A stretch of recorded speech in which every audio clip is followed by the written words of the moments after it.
This is Dario Pisano, and you're listening to the Hometown Real Estate Broadcast Network.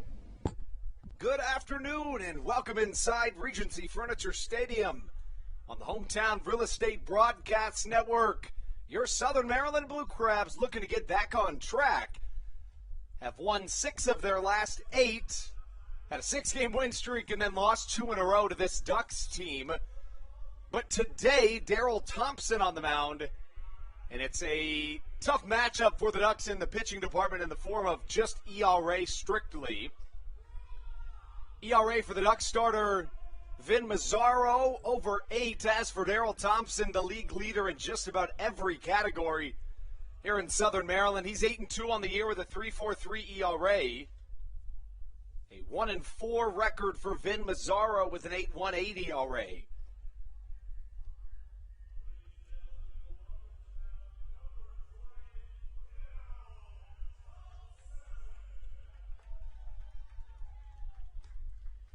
Daryl Thompson just welcomed onto the mound here at Regency Furniture Stadium. Let's give you the starting lineups. Leading off for the Ducks, it'll be the shortstop, Vladimir Frias. Batting second, the second baseman, Steve Lombardozzi. Batting third, the designated hitter, L.J. Mazzilli. In the cleanup spot, the right fielder, Chris Shaw. Batting fifth, the center fielder, Ramon Flores. Batting sixth, the first baseman, Nick Batari. Batting seventh, the catcher, Sal Giardina. Batting eighth, the left fielder, Ty Kelly. And batting ninth, the third baseman, Jesse Berardi. On the mound for the Ducks, the right-hander, Vin Mazzaro, 1-4 on the year with an 8.18 ERA. As for your Blue Crabs, the lineup reads as follows. Leading off, it'll be the center fielder, Matt Hibbert. Batting second, the shortstop, Michael Baca. Batting third, the left fielder, Cesar Trejo. Batting fourth, the right fielder, David Harris. In the 5 spot, the second baseman, Alex Crosby. Batting sixth, the third baseman, Josh McAdams. Batting seventh, the first baseman, Joe DeLuca. Batting eighth, the catcher, Bronson Butcher. And batting ninth, the designated hitter, Jake Marshall, as we welcome you into today's broadcast. Now, we talk about Daryl Thompson and the stuff he's able to do quite frequently, but it can't be overstated the impact that he has on Southern Maryland baseball as a whole and really the entire Atlantic League. Thompson has been doing this for quite some time at the top level of independent baseball as he starts off Frias with a strike. The right-handed Thompson, second in the Atlantic League with 8 wins. Fresh off an Atlantic League Pitcher of the Year in 2019 and the Atlantic League Pitcher of the Month at the start of this season for May and June combined. Leads the Atlantic League in innings pitched, ERA, second in WHIP, top 5 in strikeouts, first in complete games this season. The chopper to the right side is fielded by Joe DeLuca, tossed to a covering Daryl Thompson. A quick out number 1 recorded. Thompson fresh off an 8 2/3 inning win in which he allowed 3 runs all earned. Thompson is currently 6 wins away from tying the all-time record for wins in a career in the Atlantic League. In terms of strikeouts, he's already the strikeout king with 807 in his Atlantic League career. Here in his 9th season as a Blue Crab, issuing his former teammate a fastball in there for a strike. Not only is Lombardozzi a former teammate, also an MLB veteran. Played for the Blue Crabs in 2016, line shot to left center field, and it's an easy one for Matt Hibbert, who catches for a quick out number 2. Everybody knows the story on Daryl Thompson. He's a guy that works fast. He is a guy that is beloved to play behind because he is trying to allow the individuals he's facing to put it in play for an out. And, of course, that's a fielder's dream. Makes just about everybody's job easy.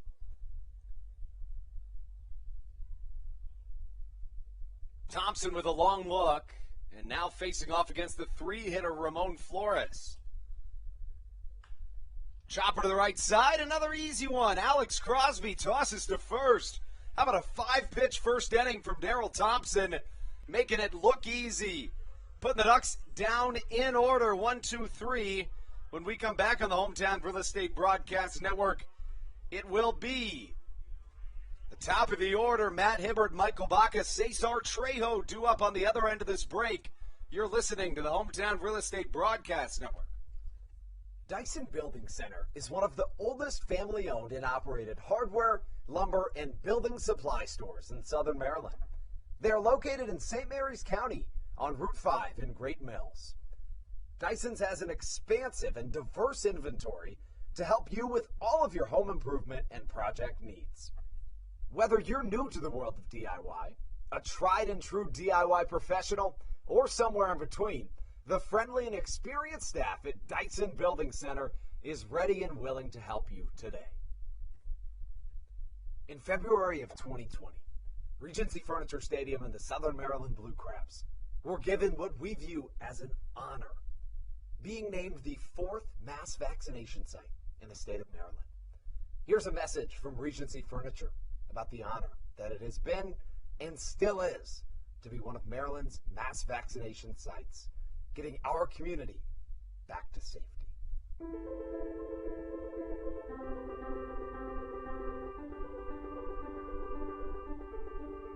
During these times of uncertainty, it helps to know there are things we can control to help ourselves and others. For me, it presents the hope that soon enough, my friends and family will be together again.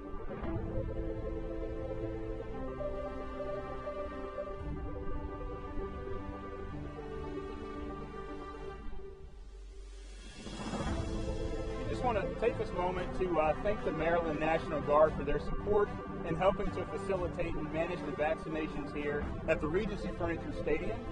We just think it's so important for everyone to do their part, and we're just grateful for you. This is Jake Marshall, and you're listening to the Hometown Real Estate Broadcast Network. After a 5-pitch top of the first, a vintage Daryl Thompson start to the game, we welcome you into the bottom half of the first. And, you know, Austin, Daryl Thompson has been the ultimate equalizer for the Blue Crabs for some time, following a couple of losses, one of which was a really difficult loss in which the pitching staff struggled, losing 19-5. I mean, even after those struggles against a hot Long Island team, Thompson just comes in, issues a 5-pitch first inning, and makes it look easy.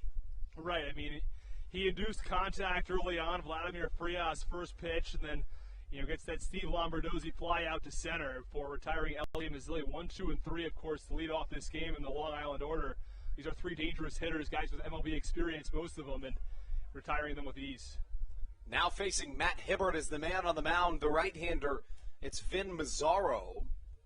Mazzaro has had a good Atlantic League career up to this year, but has struggled here in 2021.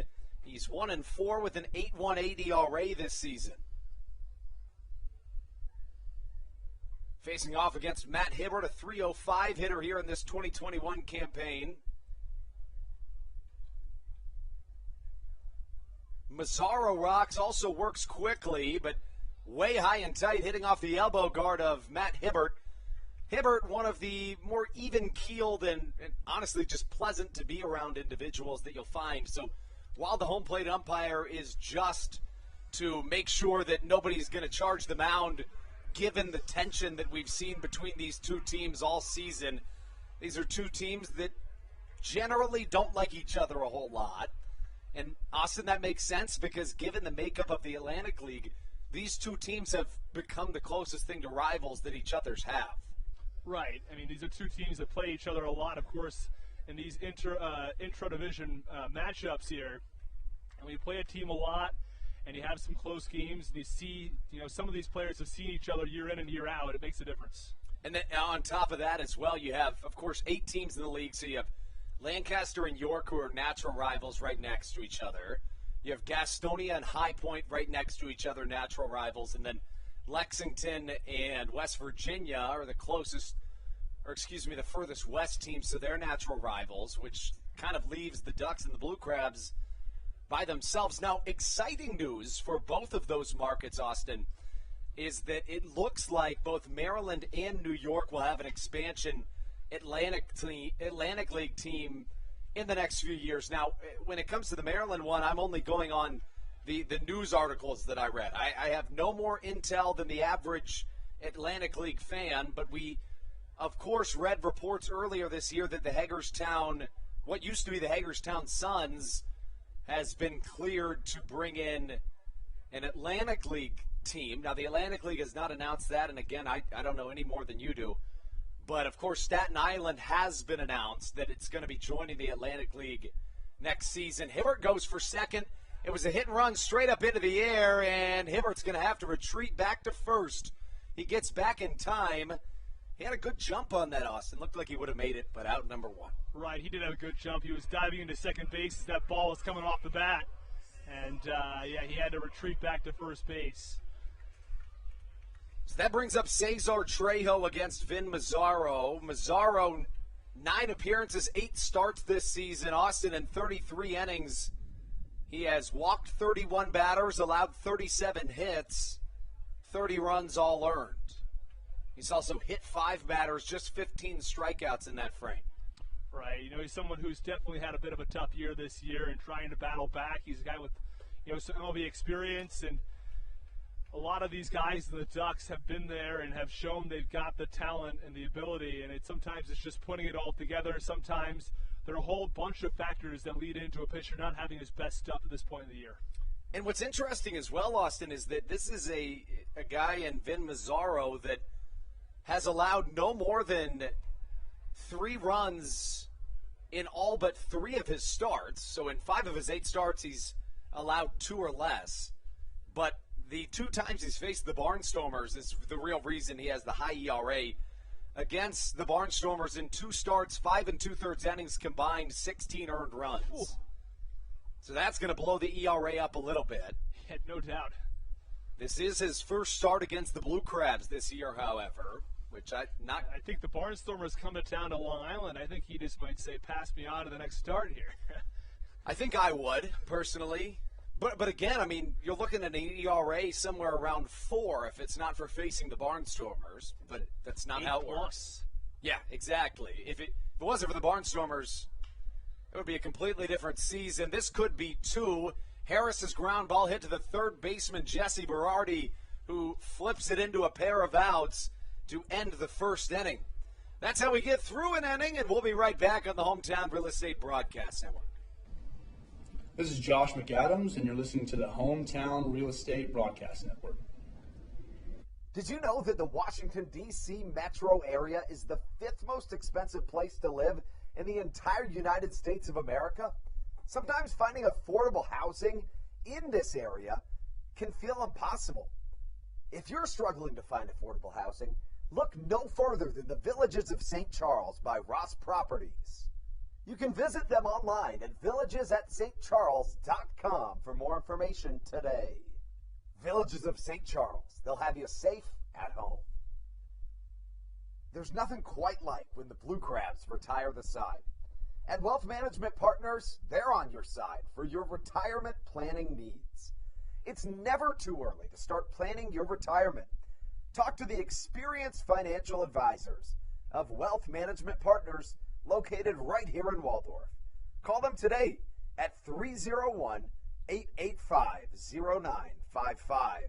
Again, Wealth Management Partners. Call them today at 301-885-0955.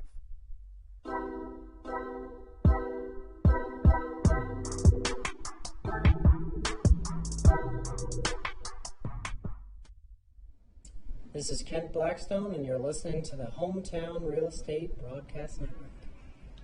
To the top of the second, Daryl Thompson and Vin Mazzaro trading quick innings. Only one runner reaches in either half of the first inning. It was Matt Hibbert that was hit by a pitch, but both sides facing the minimum 3 batters. Looks like it could be a pitcher's duel here today, Austin. And if I'm taking anybody in a pitcher's duel, it's generally Daryl Thompson. Right, he's got the top ERA right now in the league, and You see him night in and night out, or start in and start out, I should say, put up dominant performances. Just consistency. That's the one word with Daryl Thompson that's so important. You know, his ERA is just a little over 3, and this is an Atlantic League that is a hitter's league, especially this season. So have someone like Daryl Thompson put up those numbers. It's quite consistent. First pitch of the second inning to Chris Shaw's fastball called strike on the outer half. Thompson against the Ducks this year, 3-0 in 5 starts, a 3.31 ERA, 17 strikeouts in 32 2/3 innings. Now, Thompson did have one start in which he struggled against the Ducks, which naturally tells you if that happened, the other 4 starts were fantastic, given the 3.31 ERA. Thompson, again, he had that one start against Long Island. It was back on July 27th in Long Island. In 6 innings, he allowed 8 hits, 6 runs, all earned. But, you know, naturally, outside of that, he's been the Daryl Thompson as advertised. In fact, Austin, including today, 4 of his last 5 starts have been against the Ducks. Just kind of the way the schedule worked out. Yeah, he had 3 in a row. It was the 27th when he struggled. He came back at home here on August the 4th, 7 innings, a shutout ball, and then, you know, the very next week, he got a no decision with 6 innings, allowing just 2 earned. Do you think that the baseball as a whole, and it never will, but do you think baseball as a whole will ever go away from the win statistic? Because in my opinion, it's long overdue. Yeah, you know, I think it's just one of those they still just throw in. I think a lot of people are sort of disregarding it. Line drive over the first baseman, Joe DeLucas head. Looks like Chris Shaw's looking for 2. Harris unable to pick it up cleanly, and getting in standing is Chris Shaw for a leadoff double. But, and don't get me wrong, Austin, I understand why it's still in, because it's the way it's always been. But at the end of the day, when, you know, myself included, when we put statistics out there, we generally we're seeing their wins, losses, and ERA, right? So, in my opinion, I think maybe quality starts, percentage, and whip and ERA might be more reflective, and even ERA has its flaws, of course. But right, I mean, every stat's going to have its flaws. You know, quality start. You know, some guy could have had a pretty good start, doesn't qualify under that rubric, right? There are all sorts of different reasons that stats are going to be imperfect. You're never going to have a perfect reflection. But I think as far as, you know, what best shows how a pitcher's doing, I think you're probably right. A couple other statistics may be better suited. You know, and it's interesting with quality start as Ramon Flores comes to the plate. Quality start, of course, is 6 or more innings with 3 or less runs. But, you know, if I just said the ERA to you 4.50, would you? Is that a good or bad ERA? What would you say? I'd say it's okay. And allowing 3 earned over 6 innings equates to a 4.50 ERA. Right. So, you know, is that quality? I guess that's up to interpretation. But I think the other thing is, you know, you could go 8 2/3 or complete game, allow 4 runs. And exactly. That's not a quality start. And it's interesting because, I mean, it's, you know, of course, the more innings you pitch, the more likelihood you are to allow runs. You look at Thompson's most recent start as a great example. He went 7 shutout innings, allows 1 run in the 8th and another 2 in the 9th inning before being pulled.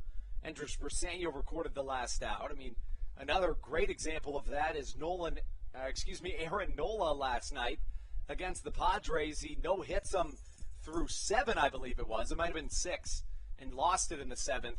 And then all of a sudden, they let him keep going into the 9th because he's having such a great day, and he allows a pair of runs in the 9th. So, you know, of course, that would obviously still be a quality start. But, you know, the deeper you work into a game, you shouldn't be penalized for it. Right. You know, I think maybe an alteration. Well struck to right center field. Shouldn't be a problem for David Harris, who likely will come up throwing. He does exactly that. The cutoff to Michael Baca in time. Oh. Wow. Helping out your pitcher. How about that play, though? Are you surprised? I'm surprised he didn't slide. Oh, I'm stunned. I don't know why he didn't slide. And he just went in there setting up. Bizarre. I think that he wasn't expecting to be thrown out. But either way, I mean, interesting thing to have happen. And for a guy in Daryl Thompson that constantly helps his fielders, and they've been fantastic for him this year, don't get me wrong, and so is the offense, but it's always a good thing to pick him up. Right. I think what was that, 9-6-5 double play? Is that what you had? That's what I had, and I love that. I mean, what are the odds? Right. Speaking of what are the odds, I don't know if you saw one of the strangest plays that I've ever seen in the game of baseball. It was yesterday. It was Roughneck Odor for the Yankees. Did you see this play? I didn't. What happened? All right, so first pitch hit high in the sky out of play from Nick Batari, but Odor, it really didn't have a big difference in the game. The Yankees were already up 6-0, but Odor asked for time, right, and he was given time at the last second, so the pitcher still threw his pitch, right? Yep. So he sees the pitcher still issuing his pitch. Hit to Baca at short, standing up immediately to throw a little high, however. A fantastic play nonetheless, but to finish the point, Odor's asking for time. He sees the pitcher, throws it, puts both hands back on the bat, and sends a second-decker home run out of the ballpark. And, of course, although Yankee Stadium erupted, he had to come back and didn't count. I mean, time was called. It was granted by the umpire. Right. Never seen that happen before. No, I mean, there are all sorts of crazy plays going on. Did you see this was on YouTube. I don't know if you ever watched John Boy Media. Do you ever check out his videos? I watch him on Instagram a little bit. Okay, yeah, he does these great breakdowns. I don't know if he posted. Oh, yeah, he does. Yeah, So- they're incredible. So I love them. I think it was earlier this week he did one of a guy who was a batter. I don't know who it was. It was a player I didn't know so well in the MLB who had was called out on strikes by the home plate umpire on the second strike on back-to-back at-bats. I did see that. I was like, this is unbelievable. Yeah. That Batari hit goes down as a single. Straightaway center should be playable for Matt Hibbert, and is. Thompson's second inning done, but I always thought that John Boy should do a breakdown of the steal of first base. Right. No, I would have loved it. Also, do you know who the player was? Do you remember who it was? What? The player who was called out on strikes? No. Strikes? I don't either. I think it might have been in the minor leagues. I think it was. Okay. But nonetheless, I would have to think that these rule changes in the Atlantic League would be right up John Boy's alley. Right, I think so too. Maybe he just isn't aware of them, but maybe you can have him come down to a game. We could get him. yeah, I mean, that's a great idea. Maybe we'll do just that. Everybody in the live stream right now, make sure to tweet at John Boy, telling him to do just that. We'll hunker down the charge as well and be right back on the Hometown Real Estate Broadcast Network.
Please bring it by Allpot and let them make you an offer.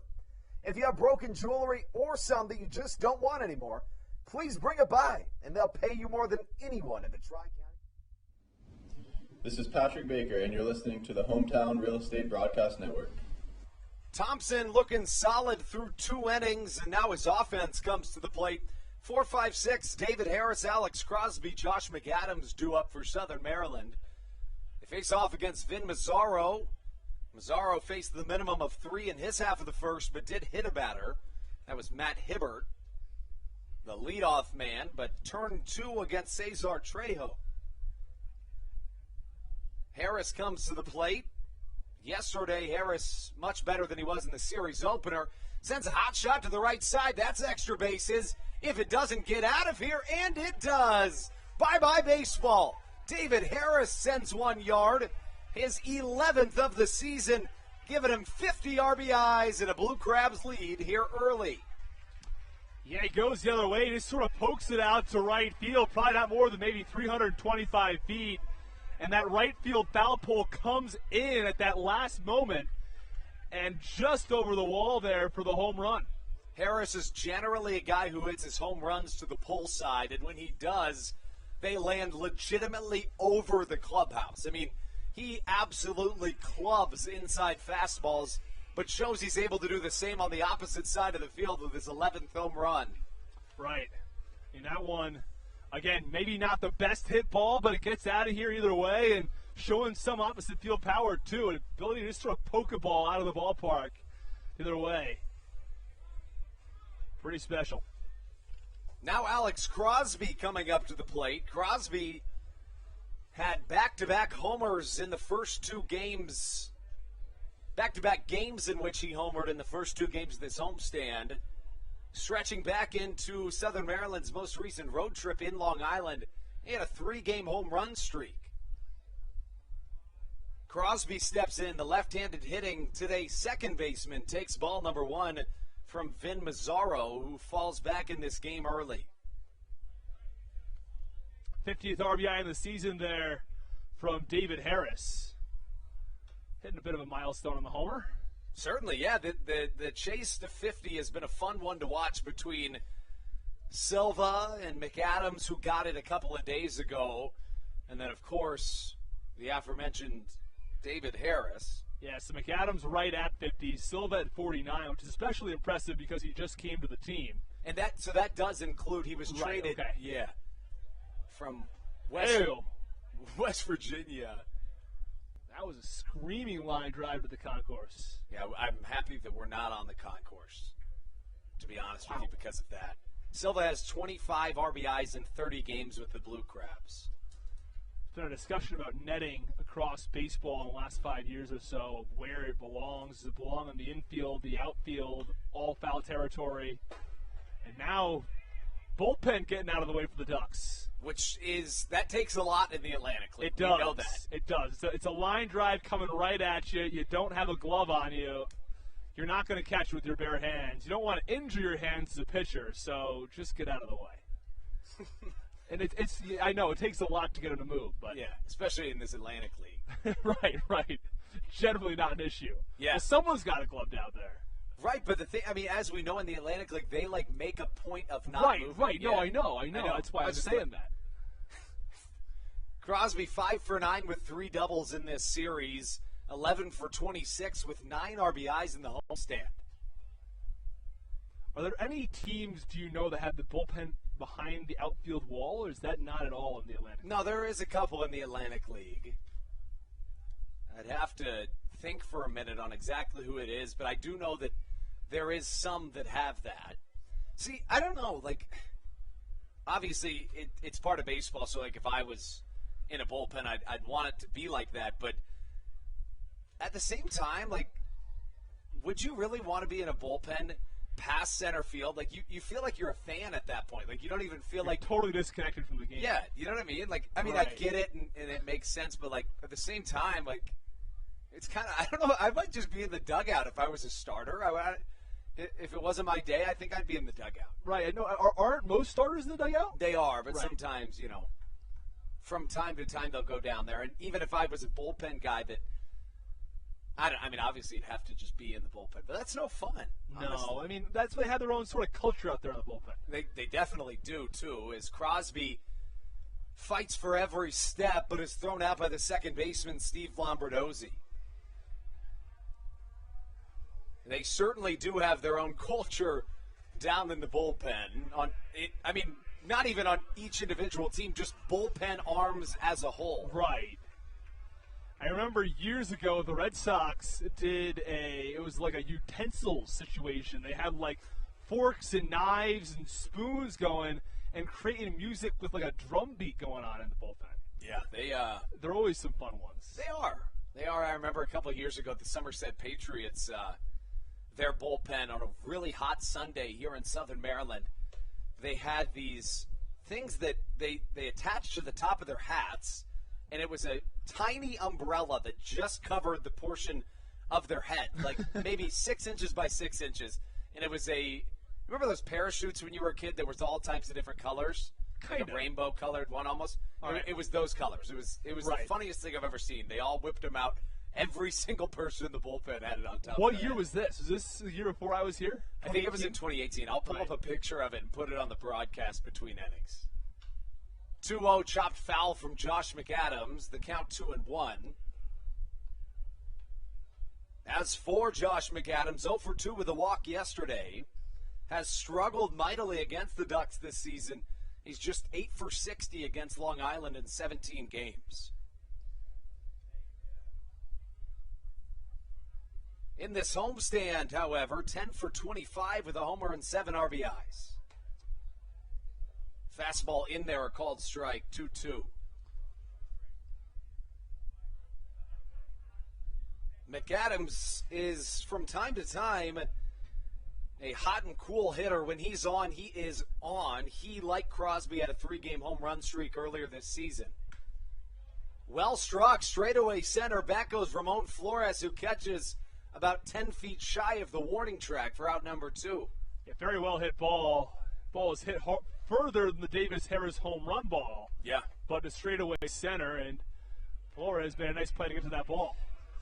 And we've seen a real difference in Josh McAdams' approach at the plate of late. He's a guy that generally is an all-or-nothing hitter, which, and I don't want to say that like it's a bad thing, Austin. In fact, in some ways, it's a good thing. I mean, there is at least every team in the MLB has at least one hitter that's a guy that's trying to hit home runs most of the time. And McAdams can sometimes be that guy for Southern Maryland, but you've seen a sea change in his approach at the plate, sitting back, looking for something on the outside corner and just trying to drive it up the middle. Right, yeah. I mean, look, that one was hit right on the button to center. I mean, that ball is, in the right center or left center alley, it's extra bases. So, it's the game of baseball. You have a lot of hard hit balls. It just sort of depends on where they end up. You can't really control whether it's the center, the dead center, or the right center, or the left center exactly. And, just hit it where Ramon Flores was. Joe DeLuca pounds one down the right field line. That's a fair ball and extra bases. DeLuca into second, sliding safely with a 2-out double. And as Stan Musial used to say, hit it where they aim. Right. I mean, look, that one's right down the line. The fly ball from McAdams is the best hit ball in this inning. Right.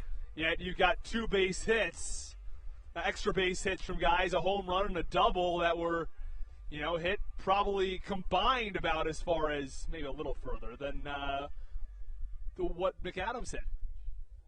And McAdams, that was the type of hit that if you're in the cage and you hit one like that right up the middle that hard, you're like, all right, I'm done. I want to end on that one. Right. I mean, that's how good of a piece of hitting it was.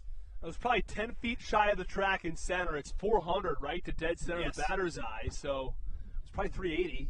Bronson Butcher flares one to the shallow right center field. Lombardozzi ranges to his left and catches. 2 hits in the inning, both of them extra base hits for Southern Maryland. A leadoff solo shot from David Harris puts the first run of this game on the board. And we'll be right back for the top of the third with Daryl Thompson returning to the mound on the Hometown Real Estate Broadcast Network. This is Sam Burton, and you're listening to the Hometown Real Estate Broadcast Network. Chick-fil-A of Charles County has been a proud supporter of the Southern Maryland Blue Crabs since their inception in 2008. For years, they have sponsored the Southern Maryland Blue Crabs, America's prisoners of war and missing in action. In between the second inning of each game, there is a moment of silence brought to you by Chick-fil-A. The Southern Maryland Blue Crabs appreciate and respect not only Chick-fil-A, but all of those that have served our great country. The seat that they sponsor was made possible by Chick-fil-A of Charles County. Thank you so much, and visit any of your Charles County Chick-fil-A locations today. The Charles County Department of Health encourages you to get the COVID-19 vaccination today. You can get it all over Southern Maryland or no matter where you are across the United States. Vaccinations are offered right here at Regency Furniture Stadium.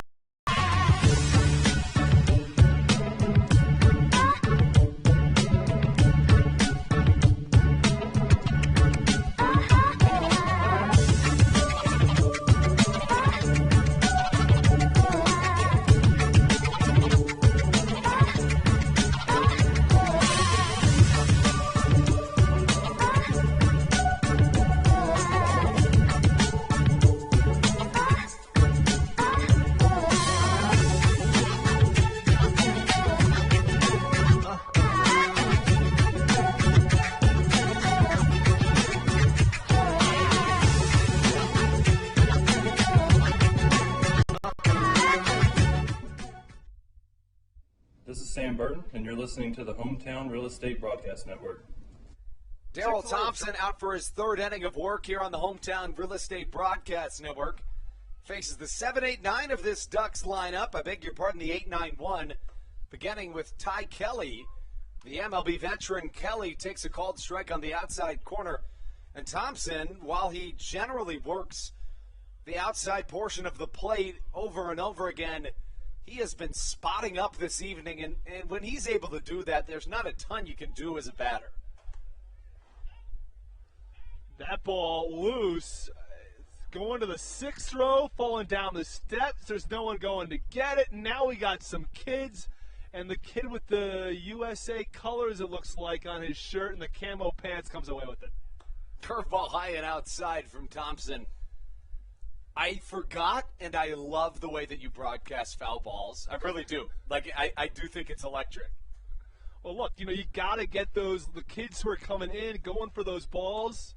They deserve the glory. They deserve the mention, right? I think they do. I certainly think they do. And you give them justice. The Good, justice I'm happy. they deserve. They do. They do, and that's what I'm here for. I know, and I love it. 2-2 line drive to right field that drops just in front of David Harris for a leadoff single. Ty Kelly has been absolutely on fire all the way throughout this series. Struggled a little bit in his first couple games with the Ducks coming back from the Olympics, but here in this series, it looks like he finally found his footing and has been a really good bat in that 8 spot for the Ducks.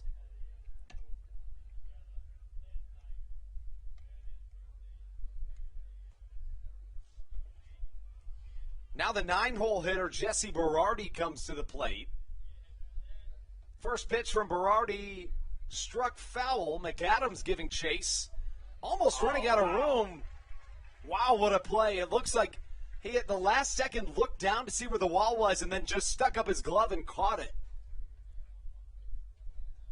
That takes the type of coordination that few have.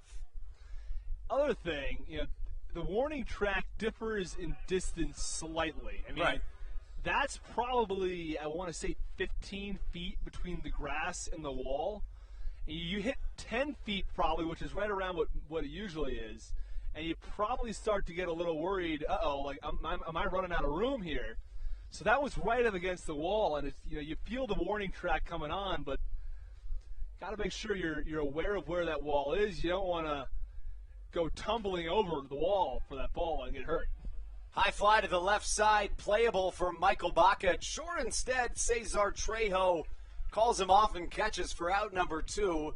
I mean, Thompson has just been putting the ball right where he wants it. And one of the things that he's so deceptive with is he places his pitches generally in the strike zone. So if you're a hitter, you're always ready to swing. You're generally never anticipating something that's unhittable. But the thing about Thompson's pitch is he puts them in a place where, yeah, they're hittable, but you can't do much with them.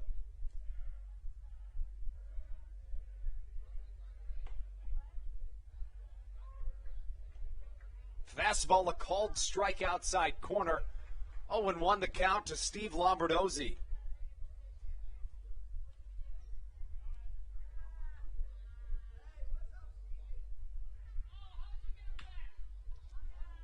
Ground ball to the second baseman, Alex Crosby. Tosses over to first, and DeLuca catches Thompson through 3 innings of scoreless baseball. I mean, what more does Thompson need to do to, prove himself as the Atlantic League GOAT?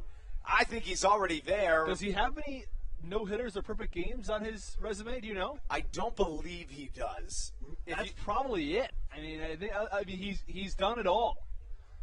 If you recall, back in 2019, in a 7-inning game, he came 1 out shy of throwing a perfect game. It was a line drive that hit off of his ankle and bounced into foul territory, so not a ton you can do about that. But Thompson threw 3 strong here in Southern Maryland. It'll be 9-1-2 due up when we return on the Hometown Real Estate Broadcast Network. When you're in the market to buy or sell a home, call Tony McClure of Century 21 New Millennium and his Grand Slam team. The realtor of the Southern Maryland Blue Crabs since our first season in 2008. Tony and his team of preferred partners includes Tim Murphy of CNF Mortgage and Steve Scott of the Scott Law Group. Together, they will ensure that your real estate needs are nothing short of a grand slam. The quality service you will receive is Hall of Fame worthy. Put Tony's 41-plus years of experience to work for you. Call or text Tony today at 301-928-1280 for your personal Grand Slam experience. Go Blue Crabs. Did you know that the Washington, D.C. metro area is the 5th most expensive place to live in the entire United States of America? Sometimes finding affordable housing in this area can feel impossible. If you're struggling to find affordable housing, look no further than the Villages of St. Charles by Ross Properties. You can visit them online at villagesatstcharles.com for more information today. Villages of St. Charles. They'll have you safe at home.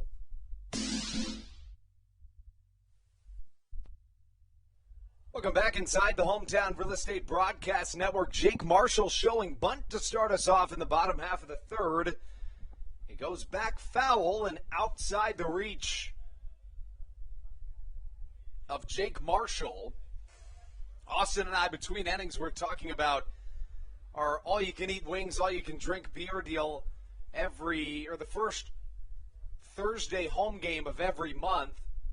Of course, Austin, we're doing it a little differently this year. Whereas in the past, it was Foster's Grill that catered it every single week. We changed it up. It now is a competition between what the fans voted to be the best 4 wing restaurants in Southern Maryland. They cater the wings, one of them being Foster's. They cater the wings on their selected night. And then the fans vote on those wings, with the winner at the end of the season getting a wrestling-style belt and being crowned Southern Maryland's King of Wings. So do the fans know who is catering the wings when they certainly vote? And the people from that restaurant come in and serve the food, in fact. Okay, because I was thinking maybe it's like a blind taste test. It's like wings A, wings B, wings C, wings D, and then they choose which one they like best at the end. No, so each restaurant gets their own Thursday. Okay. They come in and have a presence. It's a marketing opportunity for them as well. It is. But did you know? I don't know if you know this. We also, on those Thursday nights now, we rebrand the Southern Maryland Blue Cheeses. The Blue Cheeses. I heard about this. I did. I have not yet seen the jerseys, and since it's not the first Thursday of the month, I'm not going to be able to see them this time around. But I have good news for you. You have pictures? No, even better than that.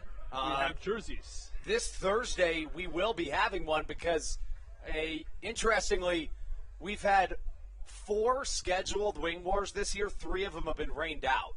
So it'll be back-to-back weeks with a Wing Wars. Actually, I think it's back-to-back-to-back weeks with a Wing Wars because of the way the schedule worked out with all the rain earlier in the year. It was a long-awaited debut of the Wing Wars and the Blue Cheeses and all that, but it did finally happen. Jake Marshall retired to start this third inning of offense for Southern Maryland, and now Matt Hibbert to the plate. Hibbert, his first time up, was hit by a pitch. Fastball high and tight. The count, a ball and a strike. Hibbert wears number 4 on the back of his red Maryland-themed Blue Crabs jersey. Line drive to the right side. Hibbert getting to first. Reaches base for the second time in as many tries. Hibbert's a really good bat for Southern Maryland, and he and Trejo, Austin, who bats third for the Blue Crabs here today, I mean, as of last week, were not necessarily everyday starters for this Southern Maryland team, but both guys hit within a couple of points of 300 and are legitimate starting outfielders on any other Atlantic League team. Right, again, we've talked about just how dominant this outfield is for the Blue Crabs. We'll have to see what they can do with it down the stretch here, because, you know, with all that talent in the outfield, mix them around, try to find spots from up and down the lineup, and see if this team can use that outfield and hopefully make a playoff run this year. It's true. You know, at sometimes you'll see all 6 of those outfielders play in any given game. Given that, you know, from time to time, Ruby Silva comes in and plays second, then there's the designated hitter spot, and in addition to that, you're able to have a lot of pinch hit opportunities in this Atlantic League. Line drive to left center field. It's dropped by the center fielder, Ramon Flores. Austin, I don't know what just happened, but the MLB veteran Flores makes a difficult mistake to swallow if you're Long Island. I have to be honest, Andrew. I saw the ball was headed to him. He was there, and I looked down at my score sheet here to mark down F8, and then I hear he dropped. I didn't even see it. He caught it, and then it fell out of his glove. I think it was snow-coned, and then when he went to put it into the back of his web, it just fell out. Now, he had a pretty healthy run to get to that ball, because as he's still doing to Trejo, he's shading every Blue Crab to the opposite field, which is interesting for sure. That's something we've seen a lot of teams do in this 2021 season against the Blue Crabs. It's not a significant shade, but not at all. It is there. Same spot. This should drop for another single. Matt Hibbert being sent home. Here comes the throw, not actually, from Ramon Flores. Flores just put that one in his back pocket and allowed Hibbert to score. Southern Maryland plates another run. A couple of costly mistakes in center field. I wouldn't even necessarily call that one a mistake, but nonetheless, 2-0 the score now for the Blue Crabs here with one away. Yeah, it definitely hurts. I mean, there'd be runners on the corners right now, maybe runners on first and second if that catch is made out in center. But instead, an unearned run now being charged of Ben Mazzaro. And 2 runners on and still just the 1 out. And now David Harris comes up to the plate, and back in the second inning, We've got a massive hornet here just to my left. I mean, that thing is huge. Oh, boy. Looks like Austin's going to shelter for safety, nonetheless, as he dances around that hornet. Oh, wow, that is big.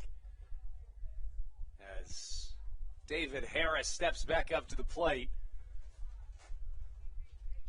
Harris, just about a 270 hitter in this 2021 season. Again, hit a solo shot his first time up. Runners go on the pitch. Trying to get the man at second, Cesar Trejo. Oh, boy, I hope he's not injured on that one. That will look very awkward. In the meantime, yeah, good comment there, Andrew, there. He does seem to be pulling up a little bit labored in his walk. It looked like what happened on that play was that he was not planning on sliding, and that literally as he got on second base, he dropped down to avoid the tag. It was an awkward play by Trejo, and the type that looks like it could be one that has the potential of causing injury. Austin, I did see that hornet. It was literally massive. Like, it was probably like 2 or 3 inches long. And it looked like 2 hornets connected. Yeah, it did. I was like, I'm not sticking around for that. Like, I'm not generally scared of bees when you got a 3-inch hornet or two Hornets connected within, a foot of you, I'm just going to get out of the way real quick. Looks like Trejo will be all right. He and Michael Baca with the double steal. For Trejo, that's his 13th stolen base of the year and leads the Blue Crabs. If you can combine a guy that has a .522 slugging percentage and give him 13 stolen bases, that's the type of power that you love to see. Chopper up the middle. This should score one. Gets past Steve Lombardozzi. They're going to send Trejo, who's gingerly running home. Oh, no. It looks like he's still in a little bit of pain. Trejo is a very, very, very good runner, but he was laboring coming around third. Yeah, a little bit of an interesting call to get him home there. Either way, he gave a good effort there. You have to respect the run. But the Blue Crabs plate one there, so add on to their lead. I kind of liked the call to send him there personally, and I say that because Trejo was at third as Lombardozzi was on his stomach, on his face basically after diving, and the ball was past him. Nonetheless, an RBI single from David Harris makes it a 3-0 game with two away and a runner at first. First pitch to Crosby misses outside, 1-0 the count. I mean, normally I would totally agree with you, but given the circumstances, with the slide and coming up gingerly, that was the main reason. No, that's fair. No, that's definitely fair. Again, Trejo with really, really good speed, but I agree. I mean, given the circumstances, I probably would have done the same. Nonetheless, in his first season with the Blue Crabs, Ray Ortega has been an awesome addition to this Blue Crabs coaching staff. Absolutely. Chopper down the first base line. Of course, he takes the place of Daisuke Yoshida. What a guy Daisuke, of course, was. As he was a coach and a player at times in his Atlantic League career. Didn't he have a successful car business back in Japan? I think he did. I mean, he had a really nice car. He had some really cool cars. I'd see him at the gas station from time to time. I'd be like, there he is. You can't miss him. There's Daisuke. Line drive up the middle, out of the reach of Vladimir Frias, and it's a hit parade for Southern Maryland here in their half of the third. The Blue Crabs with 4 hits here in this third inning. It's given them 2 runs over the course of the last 2 innings of offense. Southern Maryland with half a dozen hits. And, of course, the score is not out of hands by any means. But if you're Vin Bizarro, it's not really the start to the game you were looking for. Yeah, right. I mean, he got off to a strong first inning. His second inning was a little bit of trouble. He's got 2 outs here in the third. And if the fly-out catch is made out in center, this is over. So fastball misses outside. After the out at home, although actually this is a really interesting scoring situation now. Because generally after the second out is made in an inning where there is an error prior, that should mean all future runs are unearned because it would be the third out of the inning. Now the interesting thing is that I think I'm wrong here. I'm overruled. I'm overruling myself. I thought it was Michael Baca who had been thrown out, which would have meant the same player who recorded the error, which would have been an out, would have been thrown out at home. So it would have been the same player getting out twice. You might be right because in the book. But it's not him. It's Trejo who got a single. Got it. So then I would have thought, yeah, there's a difference. Another well-struck line drive straightaway center field, this time over the head of Ramon Flores. 1 run scores. Here comes another. Alex Crosby chugging around third. 2-run RBI double from Josh McAdams. Make it 5-0 Crabs here in the bottom of the third. Well, good for Josh McAdams. He's had a tough night the last 2 nights out. And, he hit the ball on the nose his first at bat. In last night's game, he had a couple hard-hit balls, didn't end up recording a hit. But here he is, straightaway center, warning track, One hop in the wall, and I was a little worried Flores is going to get to that ball, but it scores 2 more and a big 4-run third here for the Blue Crabs.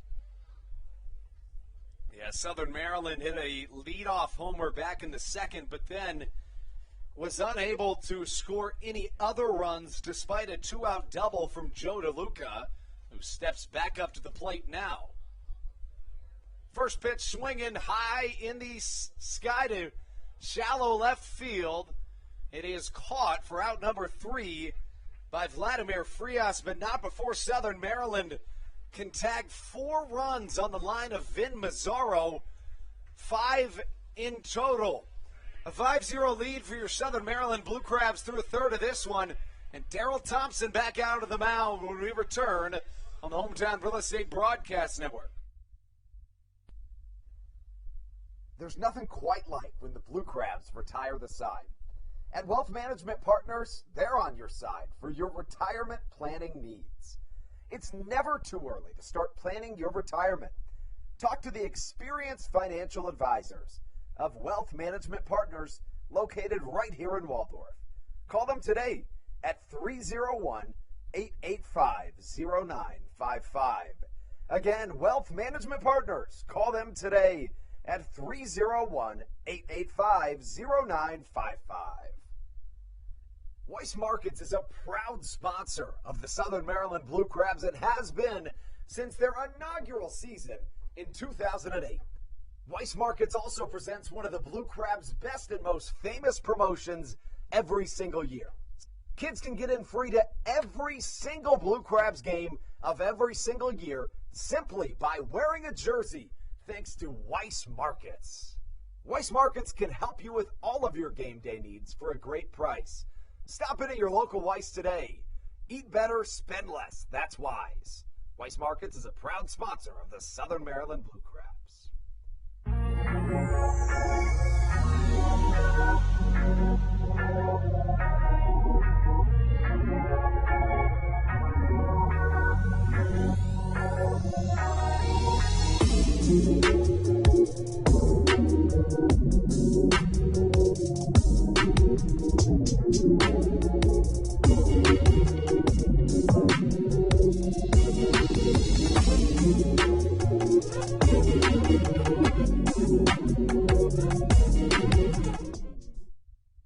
This is Sam Burton, and you're listening to the Hometown Real Estate Broadcast Network.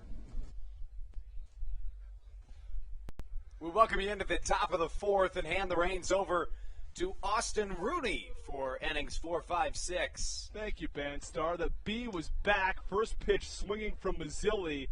High fly to left center. Trejo ranges over and makes the grab. 1 pitch, 1 out here in the top of the fourth. Blue Crabs on top of the Ducks, 5-0 on what has been a mostly sunny afternoon here in Southern Maryland.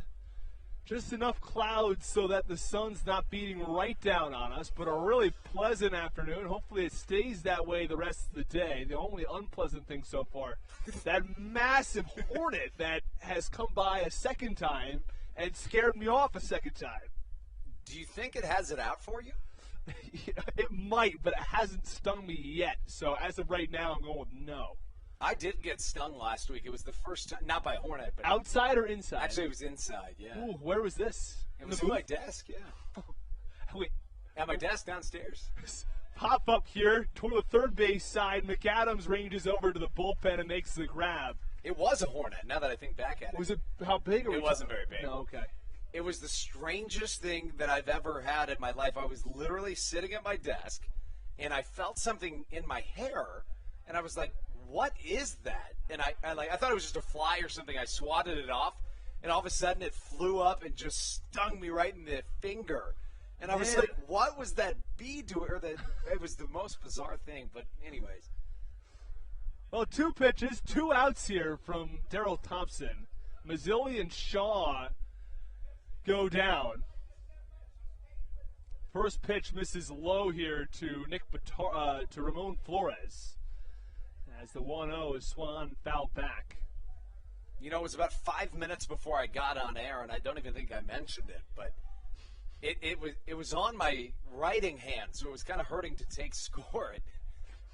Nonetheless, The 1-1 pitch. That's low, count 2-1. Now, I have not been stung by a bee in, we're going on 15 years, I think now. I think I was like maybe 6. I know. Isn't it funny how it happens to you all the time when you're little? Right. I think, well, the 1-1 is fouled off there. I think that when you're little, you put yourself in situations where you're more likely to get stung. And you're so oblivious to things that you're much more aware of when you get older. But you're right, yeah. Playing outside when you're a little kid, it's...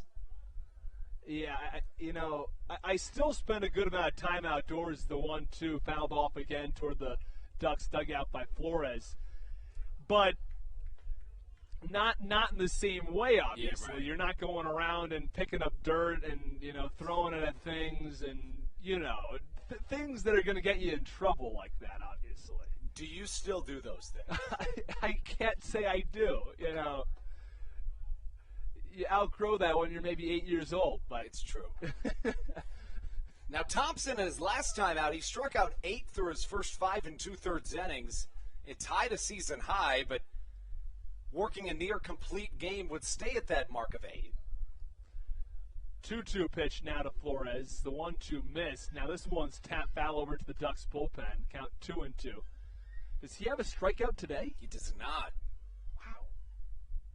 And the strikeout numbers for Thompson have been down a lot this season. Of course, we remember back in 2019 he struck out a near 2-2 pitch. Well, there's his first strikeout of the game. Let's keep it here for a moment as Flores goes down swinging 1-2-3 for Thompson. But Andrew, finish your point.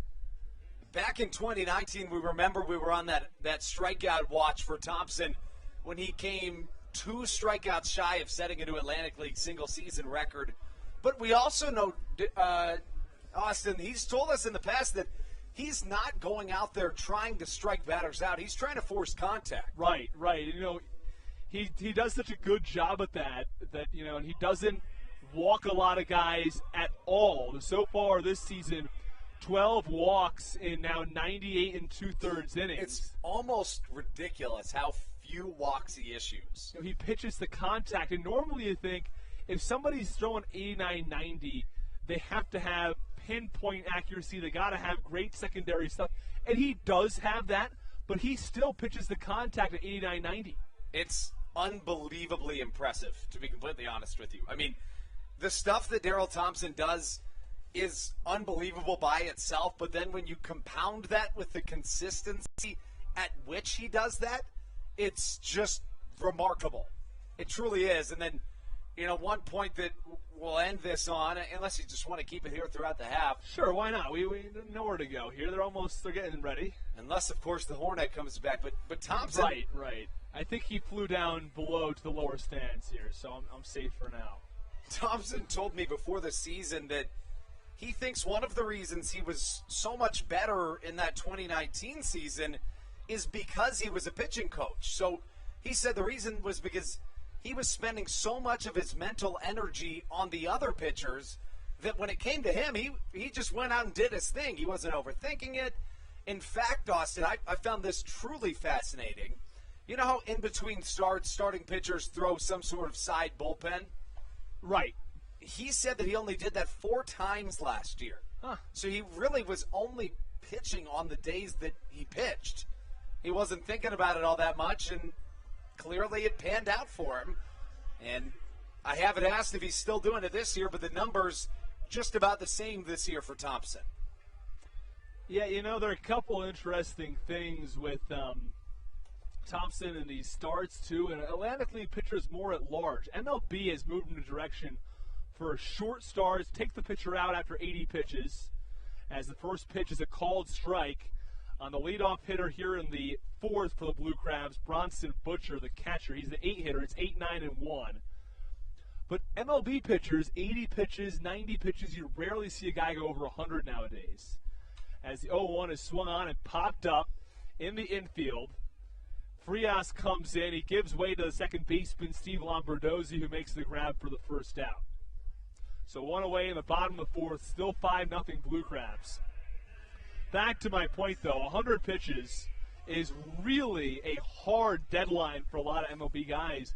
It hasn't always been that way. You go back 5-10 years ago, 100 was average. You saw guys go 110. If you were taken out prior to 90, there was usually something wrong. As the first pitch to the 9-hitter, Jake Marshall misses low. So that trend really hasn't carried over to the Atlantic League, though, because guys like Daryl Thompson throw 110 plus frequently. Yeah, to your point, he's tossed 90 or more pitches in 8 of his 14 starts this season, has thrown 100 or more in 6 of his 14 starts. 1-0 pitch in there for a strike. Count 1-1 on Marshall. The 1-1 delivery now, low and away, so the count 2 balls and 1 strike on the righty. And let me correct myself really quick. I beg your pardon. He's thrown 90 plus in 10 of his 14 starts. Okay. Which is remarkable. Right, it is. It's a lot. I mean, a lot more than what you see at the MLB level for sure. As the 2-1 is low, count 3-1 now on the 9-hitter Marshall. Marshall, a guy who's been battling for at-bats this season. He got some at-bats last night, picked up a base hit, and now ahead in the count 3-1. He's 0 for 1 on the night so far, though, as this one comes up and over his head as he ducks out of the way and loses the batting helmet in the process, but draws a walk. So a runner on first base now and 1 away in the bottom of the 4th. Still all Blue Crabs. They scored 1 in the 2nd and 4 in the 3rd and lead this one 5-0. I've got a story for you about one of the most incredible things Thompson, in my opinion, has done in a long time. I'm going to take you all the way back to his only start of the year that he went less than 5 2/3 innings. It was back on July the 10th, and here's the reason, Austin. This is remarkable. On July the 9th, Thompson was the starting pitcher, worked into the start of the 4th inning of his start, and was eventually had to come out because the game got rained out in the middle of the 4th inning. So how about that? The stats didn't count, and then the next night he's the starter again. Wow. And he tosses 4 innings for Southern Maryland, allowing 2 runs. That's so funny. The first pitch misses low to Hibbert. He's the leadoff man with a runner on first and 1 out. That's remarkable.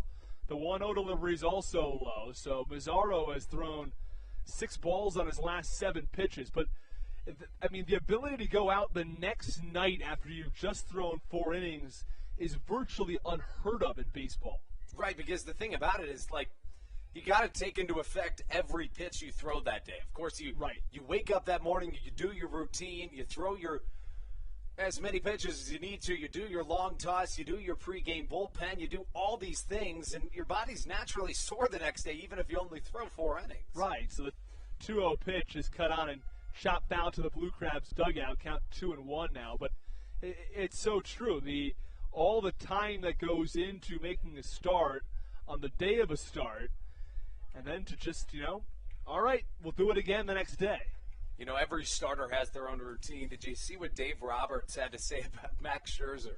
No, I didn't. What did he say? Of course, Scherzer was just got to Los Angeles, and he said that he made the mistake of talking to Scherzer on one of the days he starts, and he said, "I will never do that again." It was a massive mistake. Okay, no words. 2-1 pitch swung on, line to right field for a base hit. Shaw fields it on a bounce. They're going to try to send Hibbert first to third. The throw in time. They got him. It was a tough call down there. The home plate umpire had a really good view right on top of the third base bag.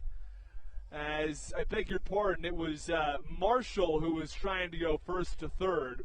What'd you see there? Following the walk. It looks like they got him from my vantage point. I thought so. I think his dive came a little short. Yeah, and he just drug in the dirt. I think he beat the ball just from the naked eye, but the slide slowed him down so much that he did not. No, right. And now it's a tough break. I think that's a play where it's the right move to go to third. It's a line drive to right field. He was at second by the time that Shaw was coming up and fielding the ball. So it wasn't really a matter of the right move or not. I think it's a play where you always try to get to third base. First pitch to Baca, cut on and missed, and a pitch in the dirt. But I think the idea was right. It's just the execution with the dive couldn't get there. You always want to try to get that runner to third base with fewer than 2 outs, because you get a guy with 1 out, can drive him in with a sac fly or a ground out, a fielder's choice. So always try to get him to third base, but thrown out as the 0-1 pitch on the outer edge for a strike, and the count no balls and 2 strikes on Michael Baca. Southern Maryland batters today 8 for 17, giving the Blue Crabs a season batting average of .277 as a team. And we know that the offensive struggles this Southern Maryland team had in 2019, Austin. Yeah, right. And the 1-2 pitch now in the dirt, and check swing from Baca, he held up. You're right. This was a team that had some good hitters. I remember back to watching Corey Vaughn. Oh, yeah. You know, he was really that star cleanup hitter. Josh McAdams earned his way into the lineup and was one of the better hitters on this Blue Crabs team, along with Tony Thomas and others. But on the whole front, it was a team that was not quite as good at the plate, maybe as you could say they were on the mound. But even still, this year, just a major upgrade at the dish as the 1-2 pitch is cut on and missed from Michael Baca. He goes down swinging, and we are finished with 4. Blue Crabs strand 1 at the end of the 4th inning. Southern Maryland 5, Long Island nothing. You're listening to the Hometown Real Estate Broadcast Network. This is Carlos Diaz, and you are listening to the Hometown Real Estate Broadcast Network. Good. American Radiology is the clear choice for all of your medical imaging needs. With locations in Charles and Calvert counties, they offer a full range of imaging services. Some of their latest innovations included 3D mammography and wide-open MRIs for our claustrophobic patients. For your convenience, they even offer extended weekday hours and Saturdays. For more information or to schedule an appointment, visit their website at AmericanRadiology.com. When you're in the market to buy or sell a home, call Tony McClure of Century 21 New Millennium and his Grand Slam team, the realtor of the Southern Maryland Blue Crabs since our first season in 2008. Tony and his team of preferred partners includes Tim Murphy of CNF Mortgage and Steve Scott of the Scott Law Group. Together, they will ensure that your real estate needs are nothing short of a grand slam. The quality service you will receive is Hall of Fame worthy. Put Tony's 41-plus years of experience to work for you. Call or text Tony today at 301-928-1280 for your personal Grand Slam experience. Go Blue Crabs.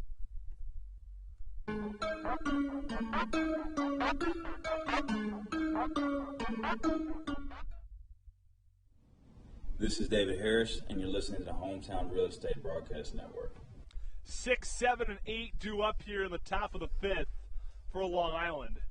5-0 Blue Crabs as Nick Batari, the first baseman, stands in. He's 1 for 1 today, single back in the second. First pitch swinging, and that ball is blasted to deep left down the line, and it's a foul ball. And that was interesting. You know, the third base umpire on that play, that ball was already landed by the time he made his call. He took a second to think about that one. It was really close down the left field line toward that foul pole. I think it maybe was 5 feet to the left of the foul pole. Off the bat, it looked like it was going to be maybe over the S and the SOMD Blue Crab sign. Right. At the very least. I mean, if not further towards center field. Yeah, I thought so too. I thought it might be right toward that YouTube sign on the left field wall as an 0-1 pitch misses a little low and outside, count 1-1. Nearly had a home run. It just goes down as a foul ball for our friend Nick Batari, the first baseman, who looks at a 1-1 breaking ball for a strike. You know, it's interesting. Thompson's maybe one of those guys that, in a way, he could be of a benefit when it comes to the mound moving back.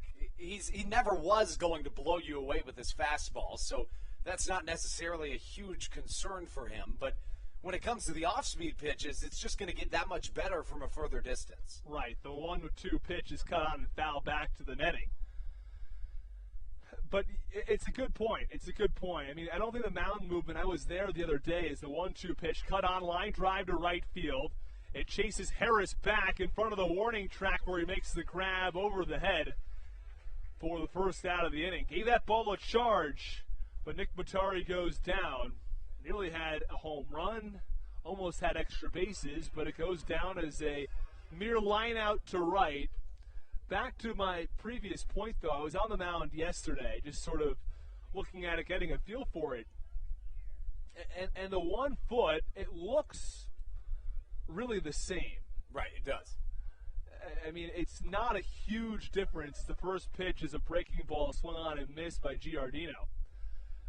I saw a tweet the other day from a former Blue Crab, Craig Stem, Austin. I'm sure you remember. Of course. Of course, he's playing for the High Point Rockers now. And I saw he tweeted the other day, quote, 0-1 pitch, dribbler back to the mound, easily fielded by Thompson, and throws the first for the out. So 2 up and 2 down here in the top of the 5th, but keep going, Andrew. He said, quote, if we never talked about it being the mound moving back, no one would even notice. That was his thoughts on it, which is a little more blunt and candid than maybe some people that have experienced it would have said. But again, he's the one on the mound and we're not. So, you know.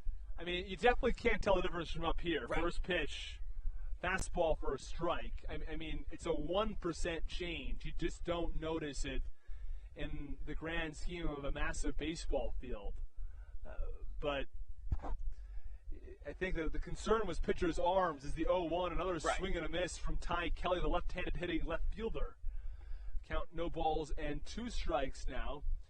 But in terms of what the MLB wanted, they wanted more offense, and they haven't seen it to this point. Right, 0-2 pitch, swung on and missed, struck him out. It's 9 in a row retired from Daryl Thompson at the end of the top of the 5th. Let's keep it right here for right now. I think it's a good point. The MLB wanted less or more offense, more contact. More balls put, exactly. More balls put in play. I understand the offensive numbers haven't gone up, but has the contact gone up? Are strikeouts down? Strikeouts are actually up a little bit. It was, and not a lot, right? So it's not to. I think this is a 2-tiered answer. One part would be that this has been in play for about roughly 2 weeks now, so it's a small plot of data. You're not going to see the whole grand scheme of things right now, especially as pitchers are adjusting to it. Same with batters. But I think strikeouts as of 2 days ago, that's the last time I saw data provided and collected and put together by Robert Pimpsner. So shout out to him. But I think in the first half of the season, strikeouts were averaging about 7.1 per game. And now the strikeouts at 7.3 per game. So, again, a fraction of a difference. But when that's the data you have to look at, that's what you go off. Right. And it's not exactly what Major League Baseball is looking for in more contact. In fact, the opposite. Right. I mean, it's a small difference right now. I'd be really interested to see a larger plot of data. I mean, any plot of data can happen in a small enough sample size like 2 weeks. But maybe 2 months from now, as we hit towards, October at the end of the season, is that number down to 6.6? Right. Or even like 6.7. What you're looking for is some small difference in that there is a little more contact. Batting averages are not going to go up 50 points. I don't think anybody really expected that. I don't think anybody expected home runs to go up by 20% or whatever. But I think they expected a slight difference and a little more contact. We haven't seen it yet. Now, another question is 1 foot just not enough? I know that MLB was proposing a 2-foot change a couple years ago. Right. It never happened. So the question now is 2 or 3 or 5 feet? I know that the mound is significantly in front of that midway point between home plate and second. Well, you raise a good point because in 1893, the last time before this year that the mound moved back, it moved back 5 feet all the way back in 1893. Wow. I mean, different game back then for sure. As the Blue Crabs come to the plate, it's 3, 4, and 5 due up. Cesar Trejo steps in from the right side, a 5-0 Blue Crabs advantage. As Vin Mazzaro back out for his 5th inning of work, First pitch, check swing, and Trejo held up. Third time around the order for the Blue Crabs, and in MLB that spells doom for the pitchers typically. They're either taken out of the game or will be taken out of the game. No action yet in the Ducks bullpen, though, despite having allowed 5 runs in 4+ innings for the starter Mazzaro. 1-0 pitch is low and away, and the count 2 balls and no strikes now on Trejo, the left fielder. Trejo followed by David Harris and Alex Crosby. Last time up, Trejo's single came up a little bit lame after the slide into second base. Was walking gingerly after the play and was thrown out on the throw home. As the 2-0 was cut on and fouled off to the third base side. It's a good thing to see Trejo come right back, of course. Exactly. Southern Maryland traded for Trejo at the end of June, and a couple days later he was placed on the 7-day IL and was out for about a month. So ever since coming back, he's been a huge addition to the Southern Maryland offense. Yeah, it was an RBI single from the very next hitter, David Harris, that nearly drove in Trejo. He was thrown out at the plate. It's the 2-1 pitch. Misses just a little upstairs and outside. Count 3 balls and 1 strike now on the left fielder, Trejo. Harris with the pair of RBIs today. He's on deck. He homered and drove in Michael Baca. So the count, 3 balls and 1 strike. Trejo steps out and now steps back in. Again, Blue Crabs 5, Ducks nothing. It was a single run in the second, the homer from Harris, and then 4 in the third. As the 3-1 pitch misses low, it's ball 4, and there's a runner on first base to lead off the bottom of the 5th. I love the emphatic bat flip on the walk from Trejo. He's like, you know what? I'm ready to get on the bases. It's a part of the game that he dominates, is base running, so clearly excited to get back on the base paths. Yeah, especially after being thrown out at home, and he did. He walked and threw the bat maybe 10 feet back toward the Blue Crabs dugout. Runner on first, nobody out. Bottom of the 5th inning on a beautiful Sunday afternoon. And now Harris squares around a bunt, and bunts it fouled on the third base side. He was bunting for a base hit there and probably had himself one should that have stayed fair. I think I was talking with you about it last night, but bunting has been a problem in all across baseball of late. Right. Is it you and I that were having that conversation? I think so. I think it was Howie Rose who mentioned this on a Mets radio broadcast. It might have been a TV broadcast. It was a Mets game for sure. It might have been Gary Cohen. The idea, we'll get to it after the pitch, is this one misses inside, snap throw down to first. Not in time to get Cesar Trejo, who had a large secondary lead. Count 1 ball and 1 strike now on Harris. Either way, point being that batters don't bunt a lot, so they don't practice bunting, so that when there is a situation when they now need to bunt, they're not good at bunting because they haven't bunted a lot. Right, exactly. And it makes sense. You can take as many bunts as you want in BP, which the Blue Crabs do and most teams do. But if you're not doing it in a game regularly, you're generally going to struggle with that skill when you have to do it in a big situation. Right. 1-1 misses up and in. Count 2 balls and 1 strike. And I think even Major League teams are practicing it significantly less. They'd rather practice on hitting the long ball because that's what pays right now. It's true. Harris 2 for 2 today. A homer back in the second gave the Blue Crabs their first run of the game. Right. And the RBI single brought in Baca. Trejo was thrown out of the plate moments later. Count 3-1 on Harris. The pitch swung on and grounded sharply down the third base side, foul to the Blue Crabs bullpen, and only a couple guys flinched down there out of the way. And the couple that did had to. Right. These guys, every once in a while we'll see them just let a ball hit them, but the unspoken rule of Atlantic League bullpens to not move when the ball's coming down was broken there, and I think with good reason. Yeah. Does it happen in the major leagues? We'll get to it 1 second. 3-2 pitch here. Swung on, hit high in the air, deep left field. There's no question about this one. Way over the Minnie Mounster and out of Regency Furniture Stadium. A 2-run blast off the bat of David Harris. It's his second of the game. RBIs 3 and 4. And the Blue Crabs have opened up a 7-0 lead. Have yourself a day, David Harris. Now, Austin, I mentioned to you earlier, when Harris hits one to the pull side, it goes a mile, and it did just that. I mean, what a moonshot from David Harris, who daps up his teammates, being greeted at the dugout. Yeah, this one was drilled off the bat, and you could see left fielder Ty Kelly did not even move back to the wall. He just merely watched it fly and well over the Mini Monster onto the roof of the clubhouse, but beyond the Mini Monster for a 2-run home run. First pitch swinging now for Alex Crosby as he fouls it off over the third base dugout. But you talk about it. Have yourself a day is right. 3 for 3, 4 RBIs for Harris. 2 homers for him. I mean, yeah. What a day for Mazzaro now. 4 innings pitched, 9 hits, 7 runs, only 4 earned.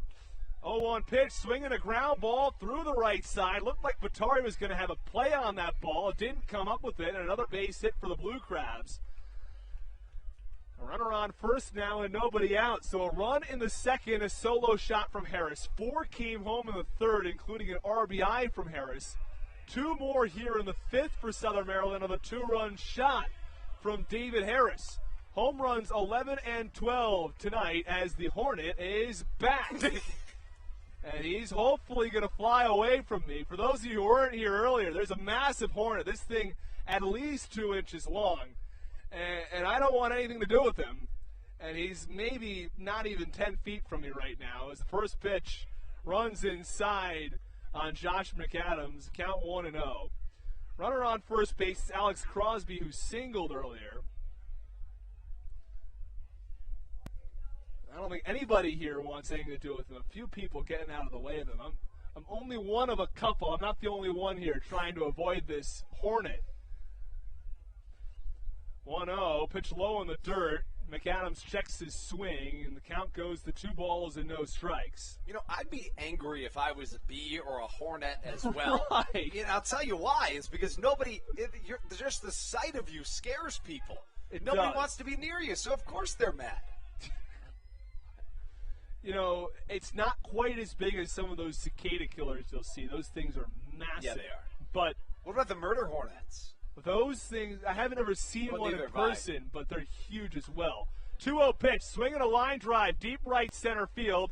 It chases Flores back toward the warning track where he gets a beat on it and makes the grab for what's just the first out of the inning. And when we talk about that sea change in the approach at the plate from Josh McAdams, still being displayed here, another really good piece of hitting. Outside of that, David Harris, you know, both of his home runs, you could argue the best 3 pieces of hitting today all have come from McAdams despite being just 1 for 3. I think that's now changed with the Harris homer. It's a good point.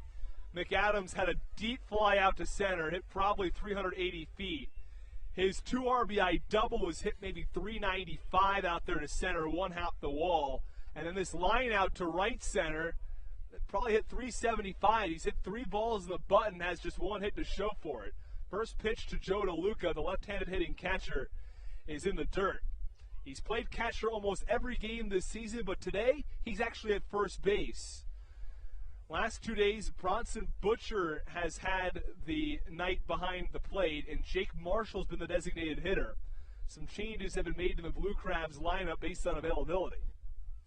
1-0 delivery. It's outside, and the count 2-0 now on DeLuca. Now, if you're Wally Backman, Darren Downs, and this Long Island coaching staff, how long is the leash on Vin Mazzaro? Are you just going to let him ride it out?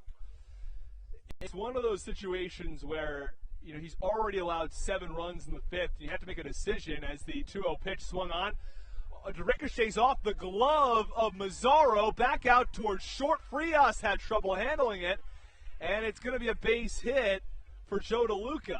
It's just one of those days where every break has gone in Southern Maryland's direction, and they needed that after losing a couple of the tough games in a row. But that play right there, kind of representative of what we've seen all throughout today. It's just been a tough go for Mazzaro. That ball's hit right on the nose, and you're right. You know, he makes that grab. It's a nice play, and I don't know how far Crosby was off the bag. It was tough to tell, but maybe he gets a double-up chance at first. Instead, runners on first and second with 1 out. couldn't even get the play at second as Frias had trouble handling it, had some spin on it. And a first pitch swinging from Bronson Butcher. Fly ball, deep right center field. It's Flores back right in front of the warning track. He makes the grab. Runners tag. DeLuca to second. And Crosby to third. So runners on second and third. Now 2 away on a deep fly out from Bronson Butcher.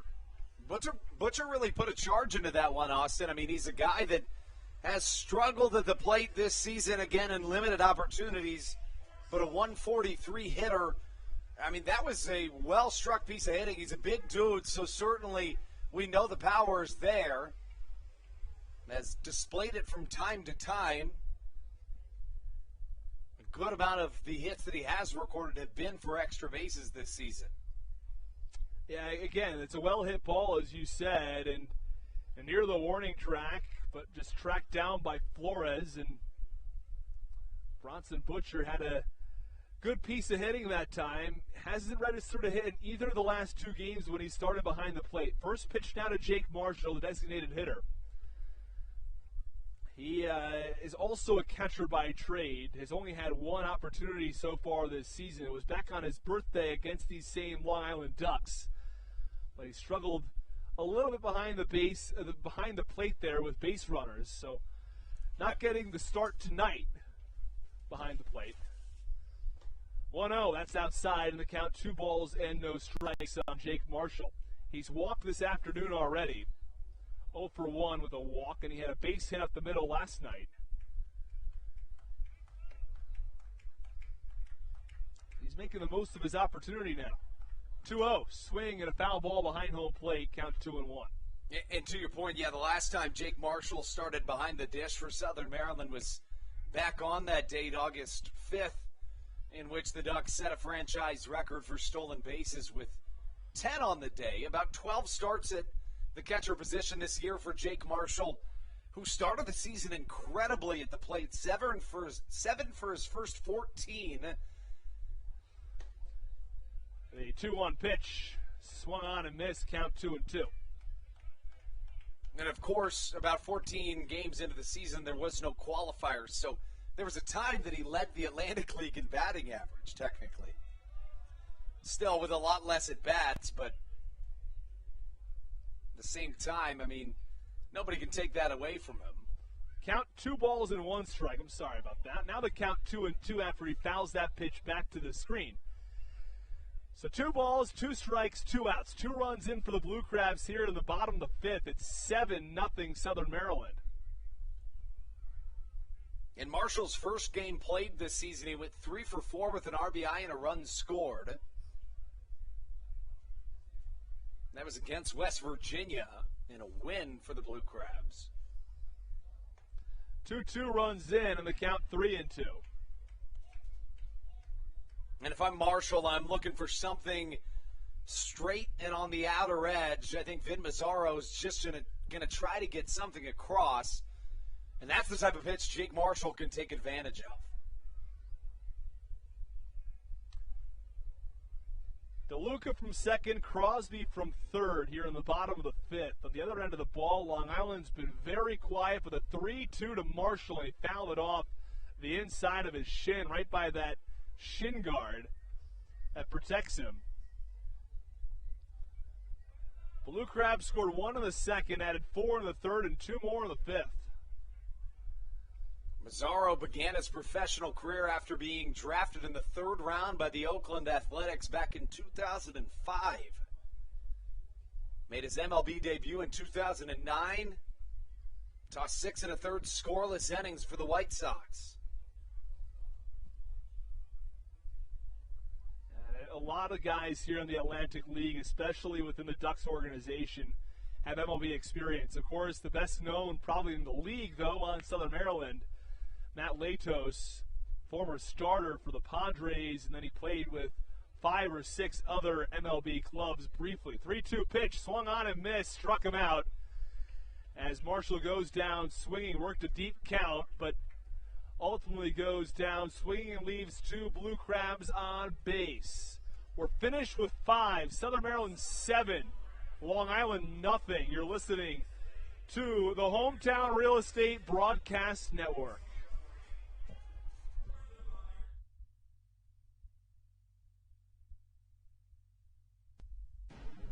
This is Joe DeLuca, and you're listening to the Hometown Real Estate Broadcast Network. Whether it's Chris Paul, Cliff Paul, Aaron Rodgers, or even the son of a former Blue Crab, Patrick Mahomes, you've seen many athletes endorsing State Farm. That's because your State Farm agent has your back through good times and not so good times. That's why all the Blue Crabs, Daryl Thompson and the whole team, trust State Farm with their insurance needs. State Farm is the company people have trusted for over 99 years to help life go right. Call your local State Farm agent, Greg Conklin, today at 240-776-4289. When you're in the market to buy or sell a home, call Tony McClure of Century 21 New Millennium and his Grand Slam team, the realtor of the Southern Maryland Blue Crabs since our first season in 2008. Tony and his team of preferred partners includes Tim Murphy of CNF Mortgage and Steve Scott of the Scott Law Group. Together, they will ensure that your real estate needs are nothing short of a grand slam. The quality service you will receive is Hall of Fame worthy. Put Tony's 41-plus years of experience to work for you. Call or text Tony today at 301-928-1280 for your personal.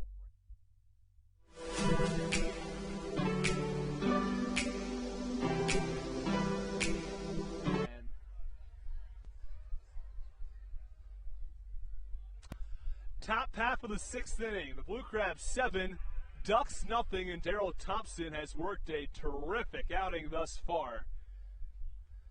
5 innings, scoreless baseball, allowed just 3 hits. It's Jesse Berardi to lead off the 9-hitter to lead off the top of the 6th. First pitch misses low and in, and the count 1 ball and no strikes. Blue Crabs scored 1 in the second, 4 in the third, and 2 in the fifth. As the 1-0 upstairs in the count, 2 balls and no strikes.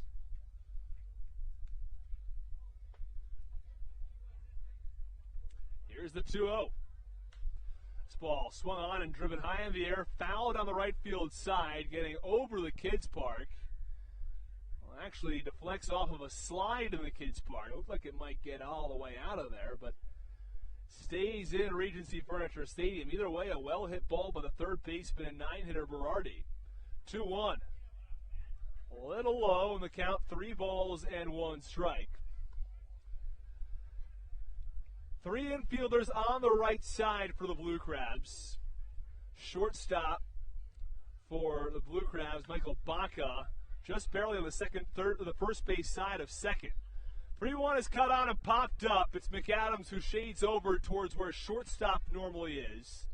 And he makes the grab for the first out.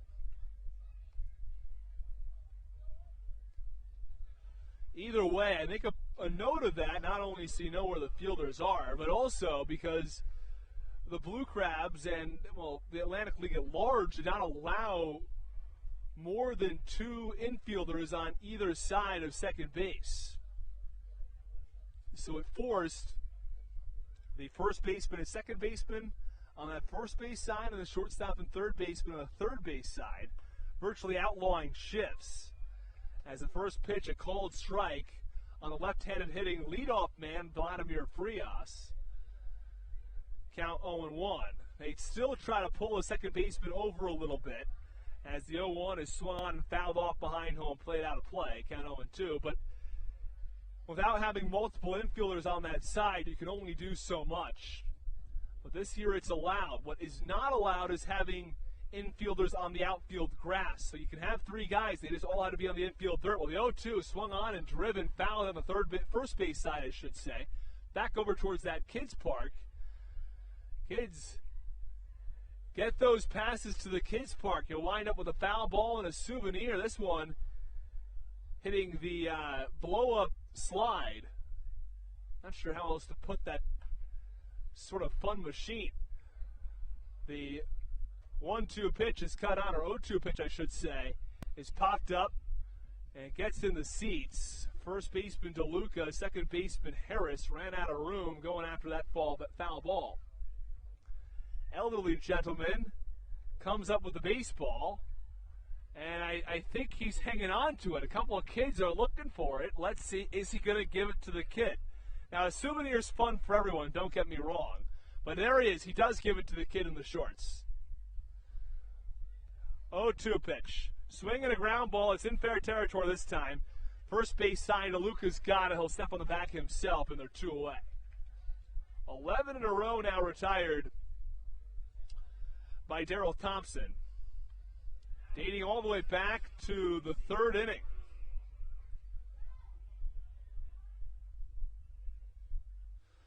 Last guy to get a hit was Ty Kelly. He was in his first at-bat of the game. Here we are on the 6th, and Daryl has been rolling. First pitch now to the 2-hitter Steve Lombardozzi, and a miss is low, and the count 1-0. Lombardozzi flied out to center in the first, grounded to second in the 3rd. And the 1-0 pitch, swinging a one-hopper right over the head of Daryl Thompson, but waiting was Michael Baca. He fields and throws the first in time for the final out. It's 4 straight 1-2-3 innings from Daryl Thompson to finish the top of the 6th. 7-0 Blue Crabs from Regency Furniture Stadium. We'll step aside. Bottom of the 6th is coming up next.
One, two, and 3 to lead off the bottom of the 6th in the order. It's Hibbert followed by Baca and Trejo.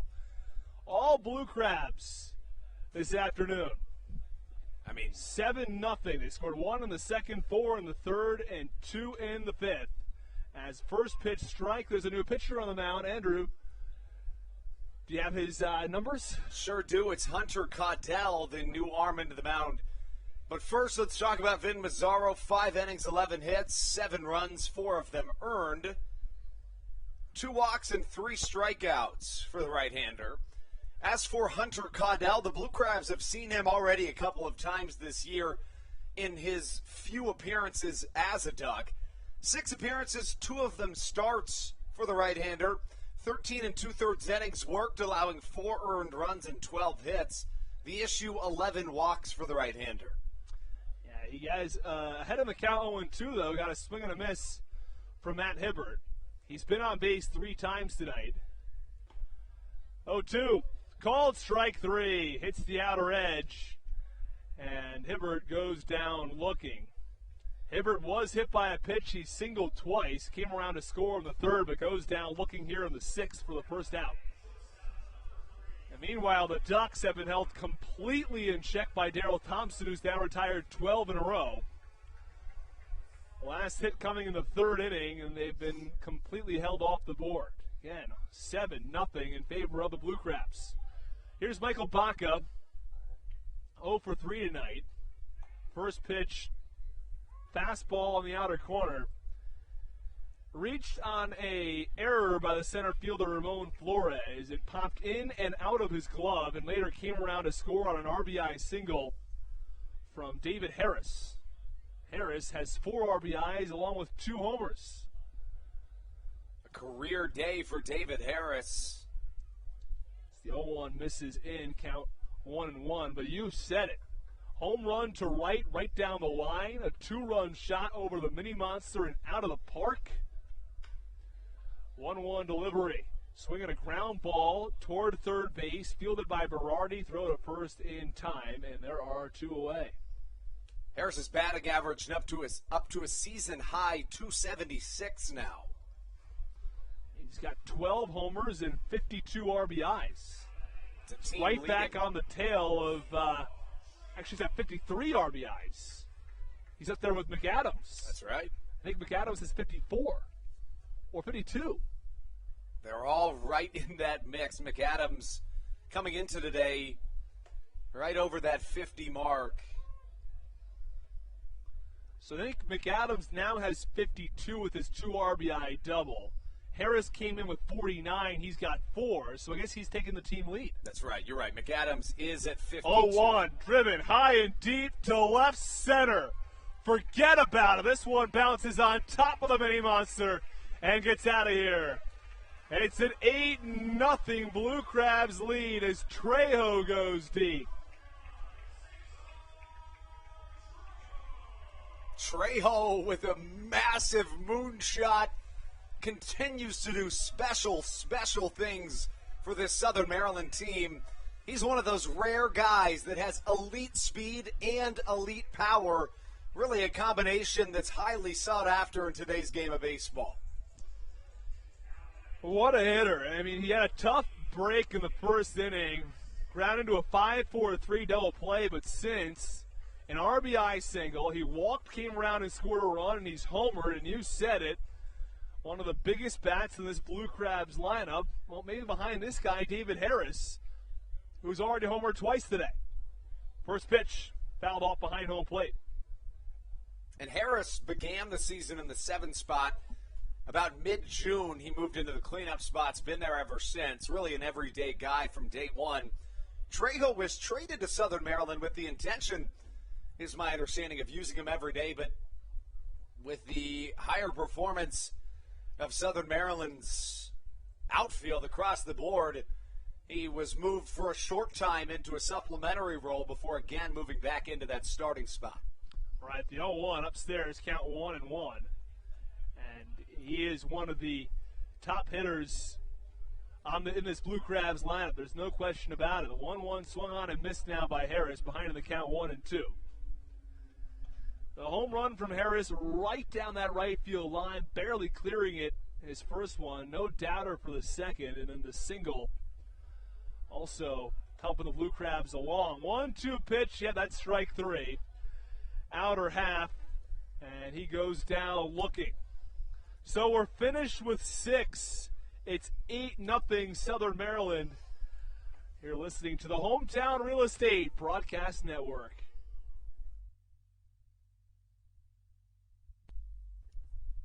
American Radiology is the clear choice for all of your medical imaging needs. With locations in Charles and Calvert counties, they offer a full range of imaging services. Some of their latest innovations included 3D mammography and wide-open MRIs for our claustrophobic patients. For your convenience, they even offer extended weekday hours and Saturdays.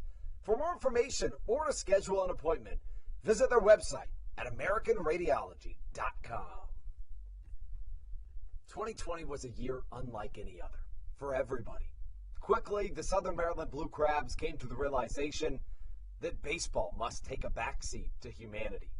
Immediately, the Blue Crabs staff and all of Crustacean Nation teamed together to provide COVID-19 tests and eventually vaccinations. Southern Maryland's hometown team also hosted food drives, blood drives, backpack drives, toy drives, and so much more, all to help their community. The Blue Crabs couldn't be more thankful to the healthcare heroes that have gotten us to this point and helped our community so much throughout the COVID-19 pandemic. That's why this season is dedicated to our healthcare heroes. Each Saturday night, we will have a healthcare hero, a local healthcare professional, throw out the first pitch of the game and be honored. This is Coach Doug's, and you're listening to the Hometown Real Estate Broadcast Network. We welcome you into the top half of the seventh inning here in Southern Maryland as Daryl Thompson, to no surprise, comes out for his seventh inning of work. You mentioned it, Austin. 12 straight sat down by Daryl Thompson in what I would call a vintage performance, but honestly, it's become the new norm for Southern Maryland for Thompson over the last few years. 6 innings, 3 hits, no walks, 2 strikeouts, just a ton of pop-outs and ground-outs, which is his bread and butter. It is weekly hit contact on the ground and in the air is really, as you mentioned, his forte. The count 1-0 to LJ Mazzilli. Fastball off the outer edge. Mazzilli 0 for 2 today, a fly out and a ground out. The only 3 hits. There was a double from Shaw down the line. There was a single from Batari. Hard hit down the third base line. McAdams gets on a couple of hops and fires across the infield for a quick out number 1. And then a single from Ty Kelly. Thompson, we mentioned it at the top of the broadcast, 3-0 this year against the Long Island Ducks. And officially on shutout watch here in Southern Maryland, the Blue Crabs have issued a league-high 8 shutouts here in 2021. Wow. 5 of those have been against the Long Island Ducks. Line drive, base hit from Chris Shaw down the right field line. That'll drop for a single. Shaw's second hit of the day. It's funny because the Long Island Ducks are generally pretty good against the Blue Crabs on the whole front. It is. They have 11 wins and 7 losses, so 5 of those 7 losses, they haven't scored a single run. It's pretty remarkable. It's a Southern Maryland team that has won a lot of tooth-and-nail games with the Long Island Ducks. I mean, you even look back at the season, a ton of these games have been 1 or 2 runs. They had a stretch in which 5 or 6 of them in a row were decided by 1 run. As Ramon Flores comes to the plate and takes ball 1. This series not so, though. The first game, right. All Ducks. Last night, a pretty convincing Ducks win, and here it's all Blue Crabs today on Sunday. And really, in the stretch of most of those shutouts, both of these teams are more or less the same. I mean, the Ducks have had a couple of additions, as have the Blue Crabs, but more or less the same as a line drive lazily drops into center field. That's back-to-back hits for the first time today for the Ducks. Yeah, right after Thompson had gone 13 straight, it's now a couple of hits. Thompson now 5 hits allowed today, and you wonder if Stan Clyburn is going to put up any action in the bullpen. Most likely not. One of the things about being a player coach, that's true. He can't, what, is he going to visit himself? This is true. Not much he can do. First pitch, Nick Batari misses downstairs. Now on that shutout front, Southern Maryland is just behind pace of being on pace to break the Atlantic League shutout record. It's a record of 14 that was set back in 2019 by the Ducks.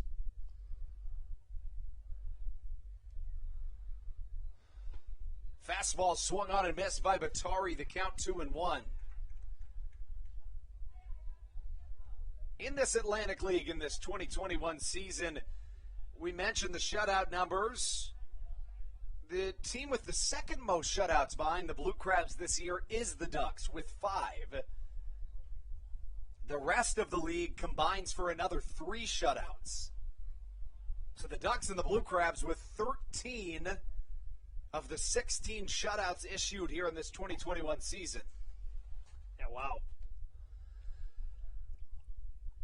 And meanwhile, though, runs are up across the board in the Atlantic League. Both these teams with very strong batting averages. Batting averages way up in general. As we speak, this is a Southern Maryland team that has 8 shutouts again on the year as compared to 8 by the entire Atlantic League. Wow. Says a lot. It does. I mean, again, the last mark on this, the Ducks with the second most with 5. That's as many as the Blue Crabs have against the Ducks. And that's more, aside from the Blue Crabs, the 5 from the Ducks, the rest of the league total has 3. Right, it's remarkable.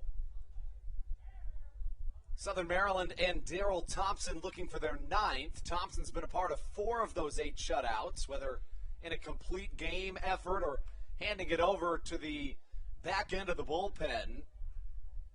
The very first meeting between this Ducks and Blue Crabs roster in 2021 was a shutout. It was Daryl Thompson going 8 innings of shutout work, handing it over to Matt Latos. And a 7-0 Blue Crabs victory back on June the 4th. It was the Blue Crabs home opener. Line drive struck into the left center alley. That will get rid of the shutout. Bouncing to the Meridian Fitness Club sign. 2 should score on this play. Lazily coming around third is Ramon Flores. I think Baca thought that he definitely would have been home by then, which was a fair assumption. Nonetheless, a 2-run double from Nick Batari makes this an 8-2 game here in the 7th. It's a tough break for the Blue Crabs and for Thompson. He'd been so good. And now 3 straight batters not only reach, but he has 2 score now with this 2 RBI double. He was doing an outstanding job, innings 3 through 6. 12 in a row, and the 13th retired here in the 7th, but Batari ends the shutout here with the 3rd consecutive hit. Next pitch on its way to Sal Giardina, high in the sky. Here comes Josh McAdams to call off his catcher Butcher, and it's caught for out number 2. And that's how you rebound from the Ducks doubling their daily hit total with 3 consecutive hits. Now 6 on the day for Long Island. Right, this is where Major League Baseball saying 3rd time around the order, that's enough, is coming into play. Right. This is the 3rd time around the order for Daryl Thompson. He faces Shaw, Flores, Batari, 4, 5, and 6. It's the heart of the order. And you have 3 consecutive hits, a pair of singles, and a 2 RBI double. It's the later stages of the game, and this is exactly where it seems, it nearly picked him off there.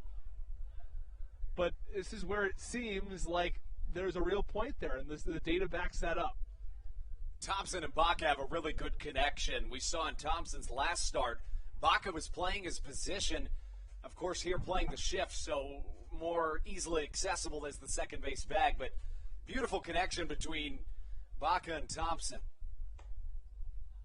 Again, at his last start, it was almost as if they knew at the exact same time. Baca broke for second. Thompson wasn't even looking back, and all of a sudden just spun and throw and had the runner by a mile. Andres Briseño warming in Southern Maryland's bullpen. Ty Kelly swings and misses at a fastball. The count evens at a ball and a strike. I think the Blue Crabs would love to see Thompson go as deep in this game as possible. I think he'd be a shoo-in for the 8th inning had he not allowed these 3 straight hits. But after allowing the hits and a pair of runs, changes the story. Yeah, I would definitely agree. And you certainly don't want to have to use one of the best relievers in the year here in the Atlantic League in Andres Briseño. Thompson has only thrown 80 pitches today, which is really, really good through almost 7 innings.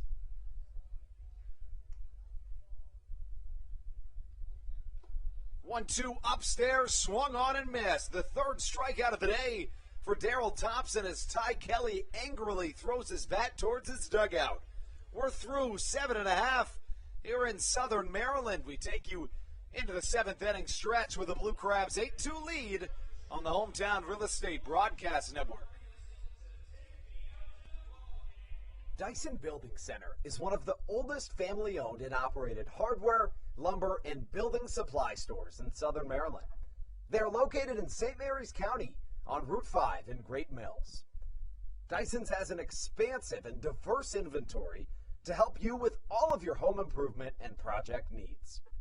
Whether you're new to the world of DIY, a tried and true DIY professional, or somewhere in between, the friendly and experienced staff at Dyson Building Center is ready and willing to help you today.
This is Blake Vivens, and you're listening to the Hometown Real Estate Broadcast Network.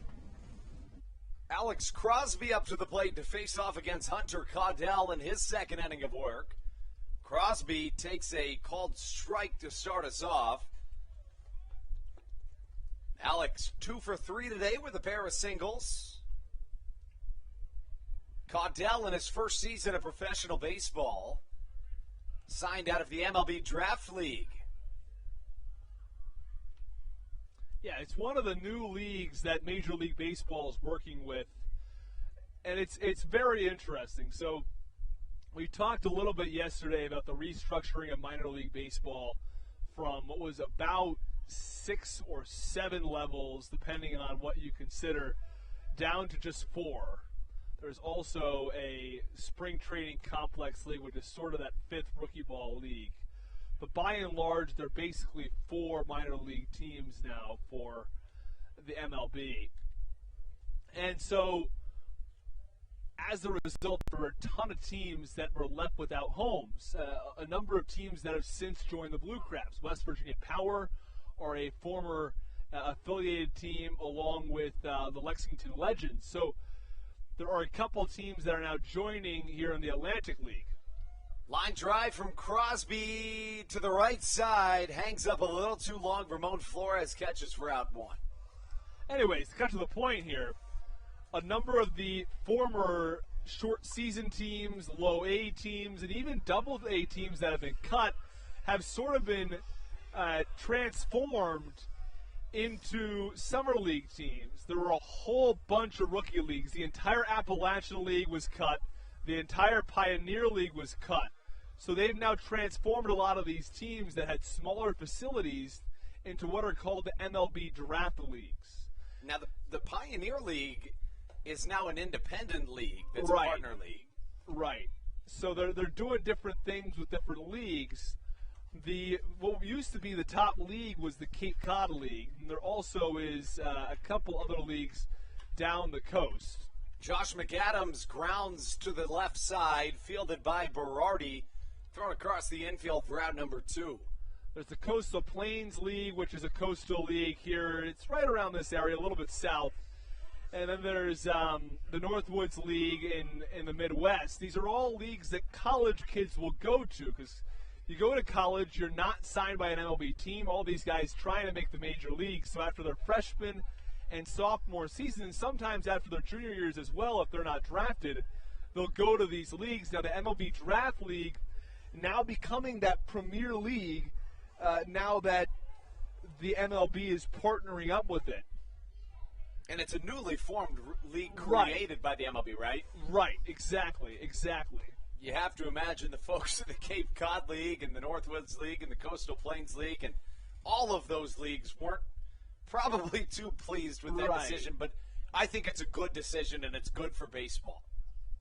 Yeah, I think it is. I think it was a move the MLB sort of had to make with these teams that are losing their clubs, and it just makes it so tough. You have good facilities, you have a place you can play baseball, and just to have it go unused is just a shame. And they had the opportunity. I think they sort of seized it when they had the chance to make it a really top level summer league. And there still are great players who go to some of those other leagues, but the MLB Draft League now thought to be one of the top ones out there. It's interesting with the Pioneer League, for example, it has almost become an extension of the MLB Draft League. If you look at the rosters of those guys, most, if not all, of the players in the Pioneer League are straight out of college, and a ton of them out of the MLB Draft League that were seniors. Curveball swung on and missed. Joe DeLuca goes down on strikes. Hunter Caudell has retired 6 of the 7 batters he's faced. That one that he didn't retire, a solo shot, Cesar Trejo back in the 6th. That's how we get through 7 complete here in Southern Maryland. When we come back, we'll see if Daryl Thompson retakes the mound on the Hometown Real Estate Broadcast Network.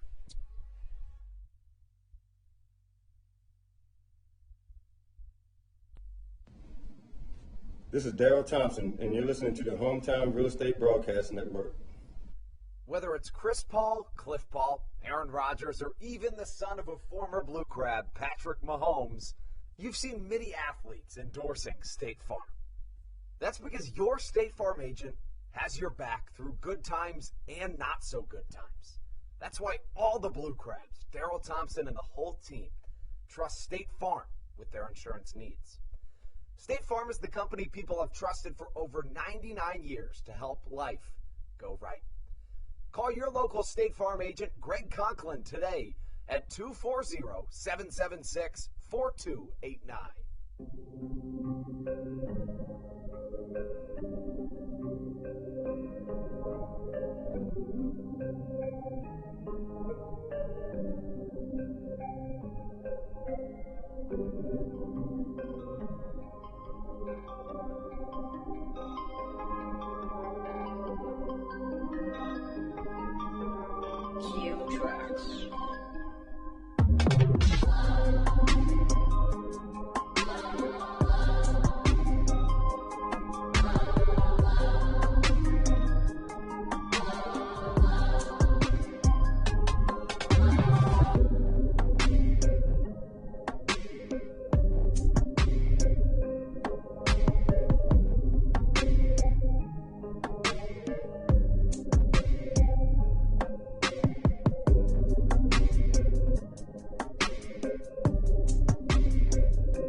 This is Daryl Thompson, and you're listening to the Hometown Real Estate Broadcast Network.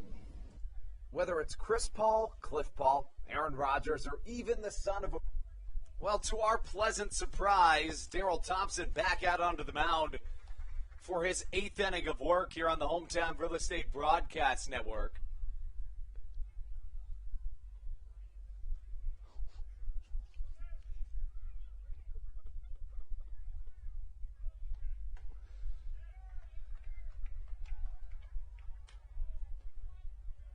Thompson again out for his 8th inning of work. Thompson facing off against Jesse Berardi, who lines one to the right side, right at David Harris, who who takes a couple steps back and catches for out number one. You know, Austin, really the only sign of any struggle today from Thompson was in that 7th inning, and even then it wasn't a struggle. It was just good hitting from the Ducks. 2 runs scored with 3 consecutive hits. Right. I mean, that was the one point in the entire contest that he ran into some trouble. It was back-to-back singles and then a 2 RBI double. And the Ducks came home with 2 runs. Vladimir Frias at the plate takes a fastball downstairs, and you'll notice Michael Baca at short is starting on the third base side of second base and then shifting over after the pitch. Yeah, I talked about this a little back in the 5th inning. This time he has to retreat back to his natural positioning, and it gets past his outstretched glove. Right on cue. Right. So, you know, back in the 5th, we saw it earlier with Thompson, and there were some guys who were on the right side of second base, 3 players. Of course, this year you're allowed to shift on the first base side of second, or if you want to, on the second base side for a right-handed pull hitter. But, of course, there is the one caveat: you can't be on the outfield grass. Right. So you can do it, but then again, the shift will hurt you sometimes, and Frias hits it where the shortstop normally is, and he's got himself a base hit. Now, with this double hook designated hitter rule, it's a rule that really benefits teams that have guys like Daryl Thompson, right? Because the MLB's idea behind that rule was to make starters go deeper into games. Right. Now, it's also interesting because if Daryl Thompson stays in here to the end of the inning, then you have yourself Jake Marshall to bat at the designated hitting spot. But if he's taken out, they're going to have to go with a pinch hitter or go with the bullpen pitcher. That's right, yeah. So if he finishes this half inning, right, Marshall will be able to hit. So a bit of an incentive for the Blue Crabs to try to get him to finish this inning.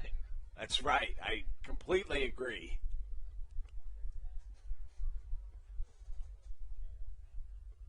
No balls, 2 strikes, the count to the pinch hitter, Daniel Fields. You know, it's really interesting, Austin.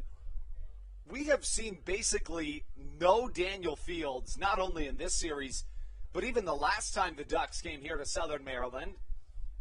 And I haven't quite been able to figure out an answer as to why that is, but he's the reigning Atlantic League Player of the Month from the month of July. Huh. He just hasn't gotten any playing time for whatever reason against the Blue Crabs. Is he hurt? Not to my knowledge, because he's been available as a pinch hitter, and he's done so in 3 of the 6 games over the last 2 home series the Ducks have been in Southern Maryland. It's bizarre. Confusing. Maybe he can't play the field or something, or limited at bats, or I don't know. It is interesting. Fields a guy with good power, and when able to, can field this position quite well. He made the SportsCenter top 10 twice in 2019. How about that? You don't remember the plays? One of them, he robbed a home run. He was with the Ducks for both of them. He robbed a home run on one of them, and I can't quite recall the other. Very well could have robbed another homer. 2-2. Well struck to the left side.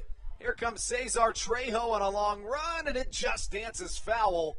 Unable to get there is Trejo. I think he was a little unsure of where he was. He's got good enough speed to get there normally. I think 1 or 2 things back. I think it was in the, let me pull it up here. It was in the 3rd inning. He had a slide into second and a stolen base. He was walking a little gingerly.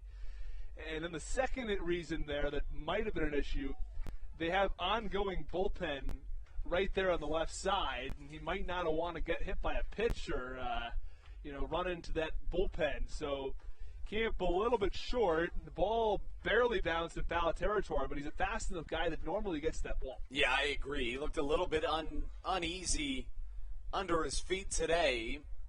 There is the possibility that he's playing through some discomfort with Southern Maryland having nobody available on the bench. Of course, we have no reason to suspect that, but, I mean, it's an inference. Right. 2-2 the count. Daniel Fields at the plate. The left-handed hitting MLB veteran played for the Detroit Tigers in his day. He's been here with the Long Island Ducks for a couple of years now. Fields sees the 2-2, chops it foul to the right side as Thompson just keeps pounding the strike zone. And that's the thing about Daryl Thompson. You can work in it bad as long as you want, but chances are he's not going to miss a spot and he's not going to miss the zone. It's not too often he'll even try to make you chase. He'll give you something to hit. You just can't do much with it. Third season with the Ducks, fourth in the Atlantic League for Fields as Thompson picks up his fourth strikeout of the day. And a great rebound. You know, he runs into trouble in the seventh inning. 3 straight hits, a pair of singles, allows a double. And then you have a base hit here to start things in the 8th inning, and you're like, is he going to be taken out of the game? Right. Instead, he comes right back out here in the 8th, and after allowing the base hit, he records a couple of quick outs, gets a pop-up and now a strikeout, and really is dealing here in the 8th inning. Andres Briseño still throwing in that Southern Maryland bullpen, and he is, along with Matt Latos, one of the top arms in this Southern Maryland bullpen. I mean, the guy has been fantastic this year. In 34 1/3 innings, he has a 1.57 ERA with 41 strikeouts. Yeah, that's outstanding. What are Latos' numbers exactly? Do you know? Latos a 2.84 ERA in the season, but the real notch is 14 for 14 in save opportunities. There you go. I understand he had a bit of a tough start to the season and rebounded really nicely. That's exactly right. And any struggles that he's had this year have come in non-save opportunities. There was a couple of blowouts that he was put into to just get some work. I mean, he didn't have a save opportunity through the first 8 days of the season. So finally getting some work and kind of being put in spots that he generally wouldn't be in, less high leverage situations.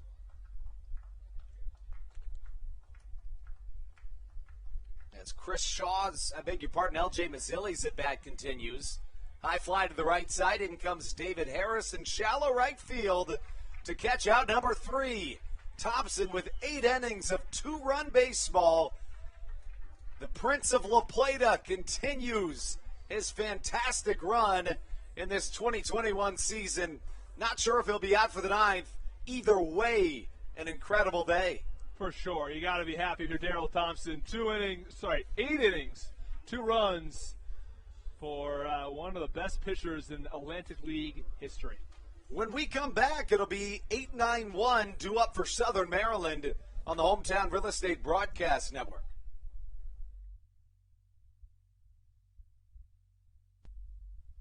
All Pawn is Southern Maryland's premier pawn shop and is the official pawn shop of the Southern Maryland Blue Crabs. Stop by and say hello today. They've been a part of the Southern Maryland community for 18 years. If you need some cash to hold you over, or if you're just doing some spring cleaning and want to clear some stuff out, please bring it by All Pawn and let them make you an offer.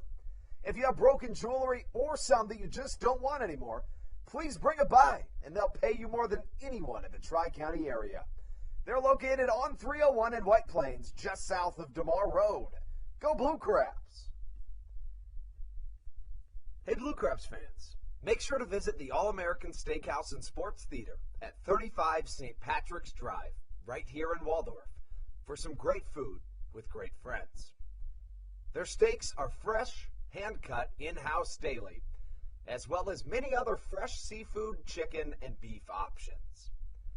They offer outdoor and indoor dining, available each and every day, along with the same great menu to go if you would like. Please visit them online at www.theallamericansteakhouse.com.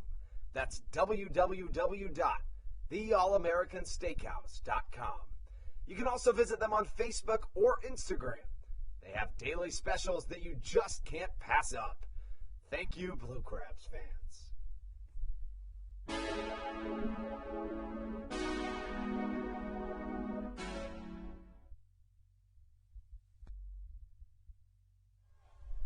Into the bottom half of the 8th here in Southern Maryland, and it looks like your friend is back, Austin. Did you see?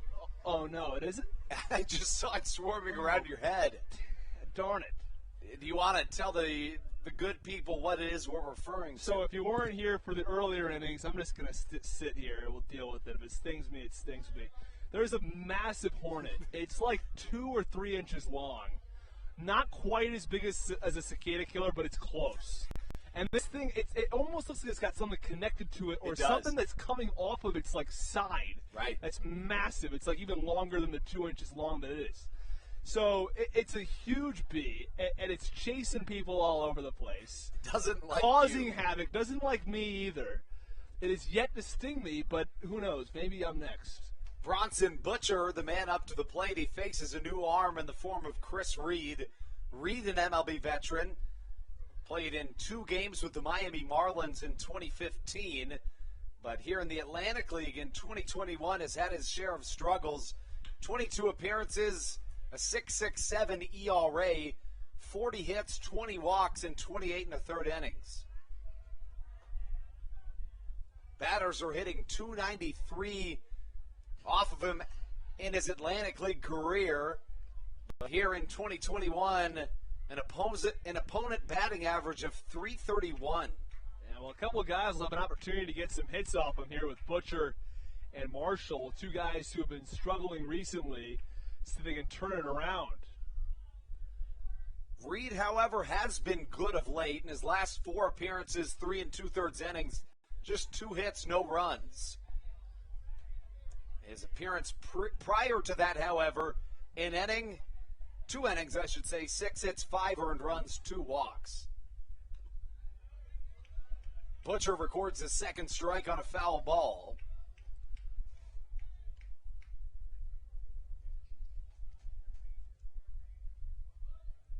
And as for Chris Reed, wearing number 41 on the back of that Long Island Ducks jersey, the southpaw, one of a few in that Long Island bullpen. He's in his 1st season with the Ducks, but his 3rd in the Atlantic League. Originally, Austin was a 1st-round draft pick, 16th overall back in 2011 out of Stanford. Huh, wow. And there's one of those Power 5 guys we were talking about. Of course, he, however, went to the MLB. Looking over at the Lancaster and West Virginia game, of course, we're keeping our eyes on that contest, because if Lancaster is not able to win today in extras as a drop 3rd strike to Bronson Butcher pegs him for strike number 3, but nonetheless, Southern Maryland a game back of Lancaster, who is now tied 4-4 in the top of the 10th with the West Virginia Power. Despite losing back-to-back games, the Blue Crabs have not lost any ground in the Atlantic League North Division. Yeah, just to give you guys an update on where things stand, Lancaster 1st at 8-6, Southern Maryland 2nd at 7-7, and then Long Island in 3rd place at 7-8. York just 4-11. Interesting development in the South Division, where you got Gastonia 11-6, High Point 10-6, West Virginia 9-7. Like, well, who's at the bottom? It was the first half winners, Lexington, who's just 5-10 here in the second half. I got an interesting note for you as well about Chris Reed. Reed was drafted, again, 16th overall in 2011. 2 picks before Sonny Gray. Wow, all right. 5 before Colton Wong. Yeah. A couple picks later was Joe Ross. It's a high fly sent to left field. That'll drop for a single for Jake Marshall. Joe Panic right after that, and then you move into the 2nd round. About 24 picks after Chris Reed is Jackie Bradley Jr. A couple later, Trevor Story and Blake Snell.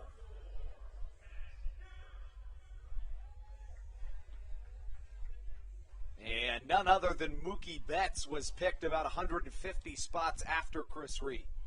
You know, that's the thing about the MLB draft. There's so many guys, even guys who are extremely talented either they don't make a great impression out of either high school or college, or they see the raw skill, but maybe they don't have the numbers, or a lot of times it's actually the other way around. They've got great numbers, but they don't rate them high on that 20 to 80 rating, or one reason or another these guys fall. Mookie Betts just one of those guys drafted later in that MLB draft, and they pan out. And that just makes you a natural fan favorite if you're able to make it to that top level, and in Mookie's rare case, to the MVP type level. Of course, one of the best players in today's game.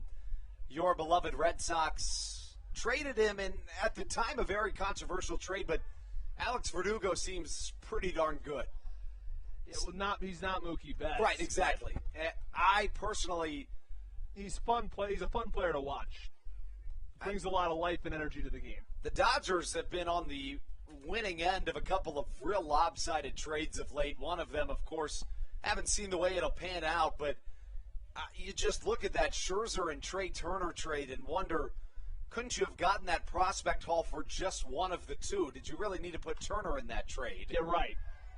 Ground ball to the right side through the infield as Hibbert singles, but, to that point, I still just don't understand why they needed to put Turner in that trade, who's been on fire since going to the Dodgers. He now leads the MLB in batting average.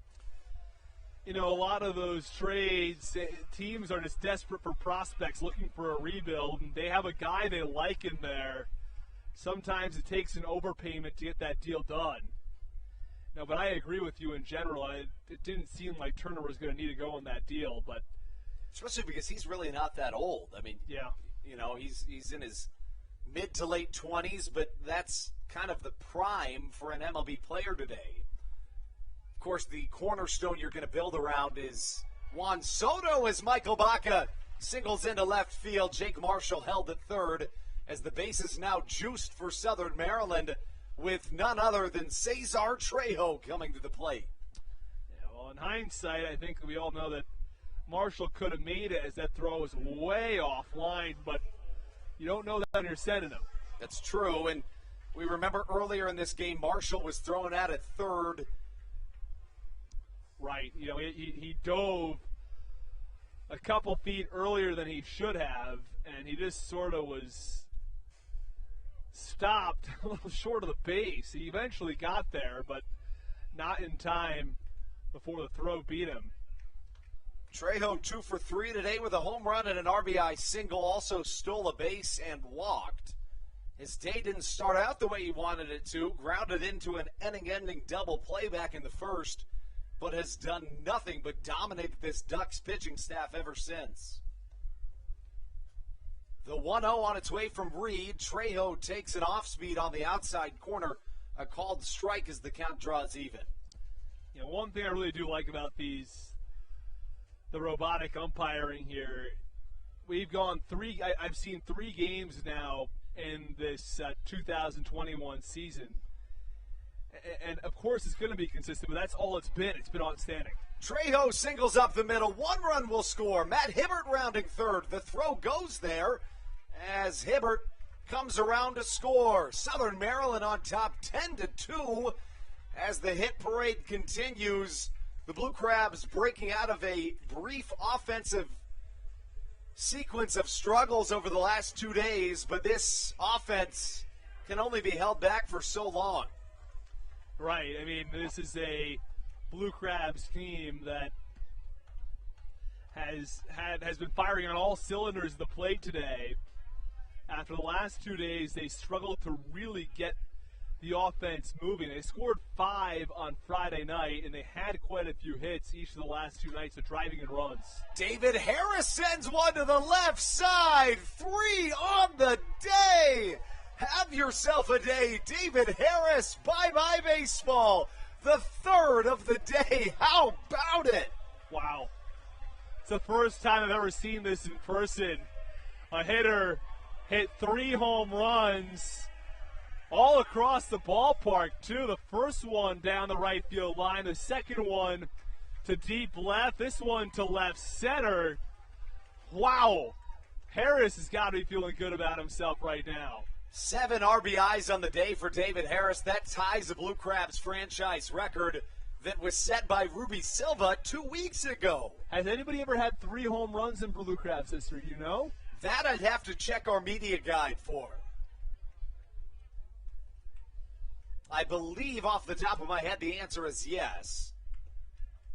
We'll get that to you after this half inning as Alex Crosby takes ball 1 outside. Southern Maryland now on top 13-2. Tough day for Reed. You know, he comes into this one, he had pitched well recently, and all of a sudden it's 5 runs in a third of an inning.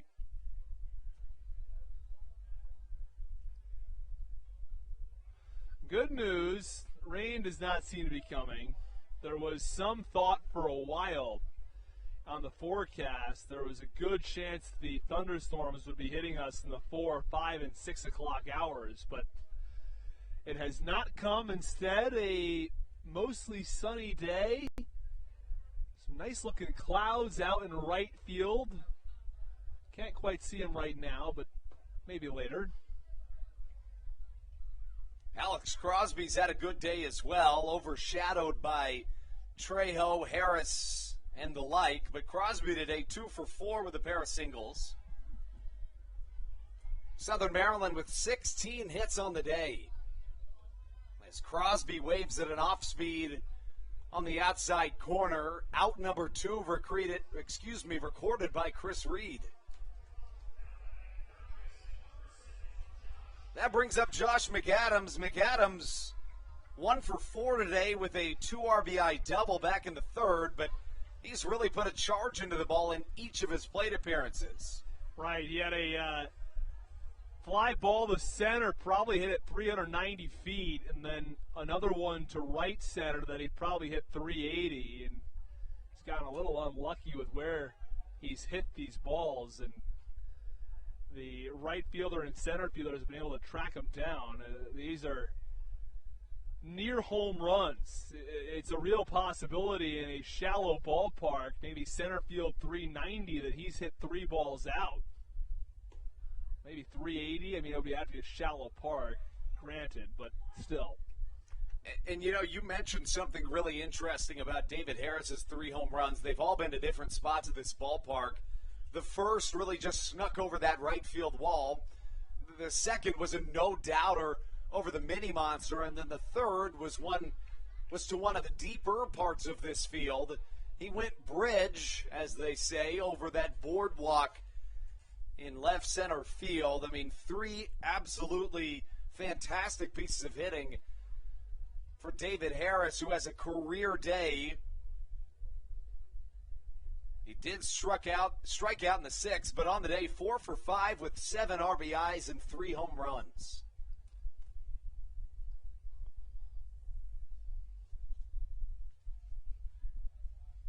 Probably overtakes Ruby Silva as having the best offensive performance in a single day by a Blue Crab this season. Right. Now, Silva in that game was a triple shy of the cycle. I beg your pardon, a single shy of the cycle. Oh, how about that? Don't see that all that often. No, I mean, I think that in a lot of ways, a triple might be one of the most exciting plays in baseball right now. It's true. You just don't see it all that frequently. You hit a ball to one of the corners of the ballpark, and you see him all the way at around a third. Nothing really compares with the inside of the park home run, but it's a different story. How about the 3 and 4 batters for Southern Maryland today in Cesar Trejo and David Harris? The 2 combined to be 7 for 9 with 11 RBIs and 4 home runs. I mean, that's pretty remarkable. You can't ask for anything more from those 3-4 hitters. It's what you want out of them.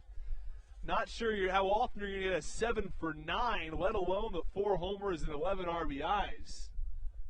7 runs scored between the 2 as well. The top 4 of the Blue Crabs lineup combines to have scored 9 runs in this game.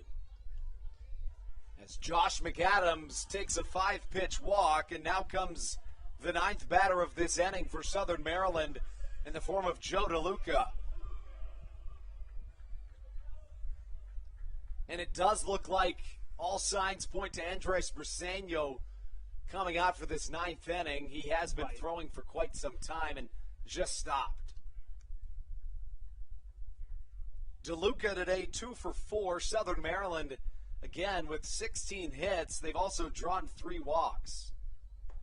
Total of 20 batters have reached base for the Blue Crabs when you add in a hit by pitch earlier in this game.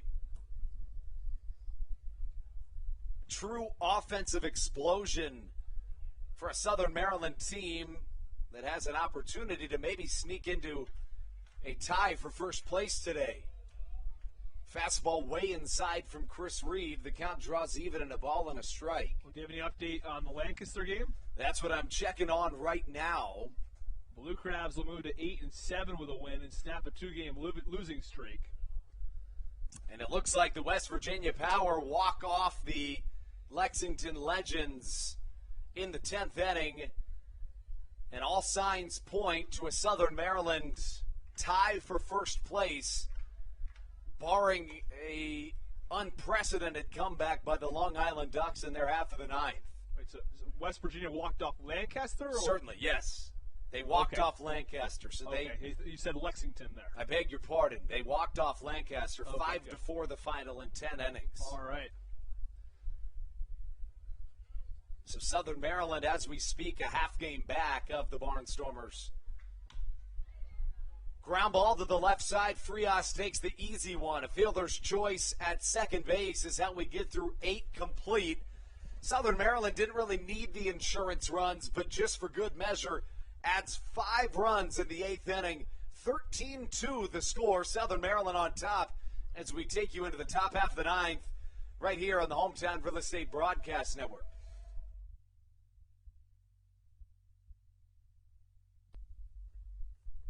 Hey Blue Crabs fans, make sure to visit the All-American Steakhouse and Sports Theater at 35 St. Patrick's Drive, right here in Waldorf, for some great food with great friends. Their steaks are fresh, hand-cut, in-house daily, as well as many other fresh seafood, chicken, and beef options. They offer outdoor and indoor dining, available each and every day, along with the same great menu to go if you would like. Please visit them online at www.theallamericansteakhouse.com. That's www.theallamericansteakhouse.com.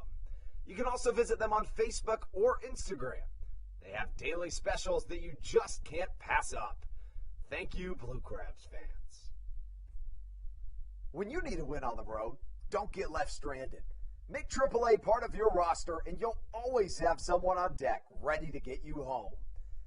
AAA also offers car care, insurance, and travel services, and has stores conveniently located for Blue Crabs fans in Brandywine, Crofton, and Alexandria. Don't forget to ask them about membership discounts for military and first responders. Please visit AAA.com to learn more or to find a AAA location near you.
This is Dalton Geeky, and you're listening to Hometown Real Estate Broadcast Network.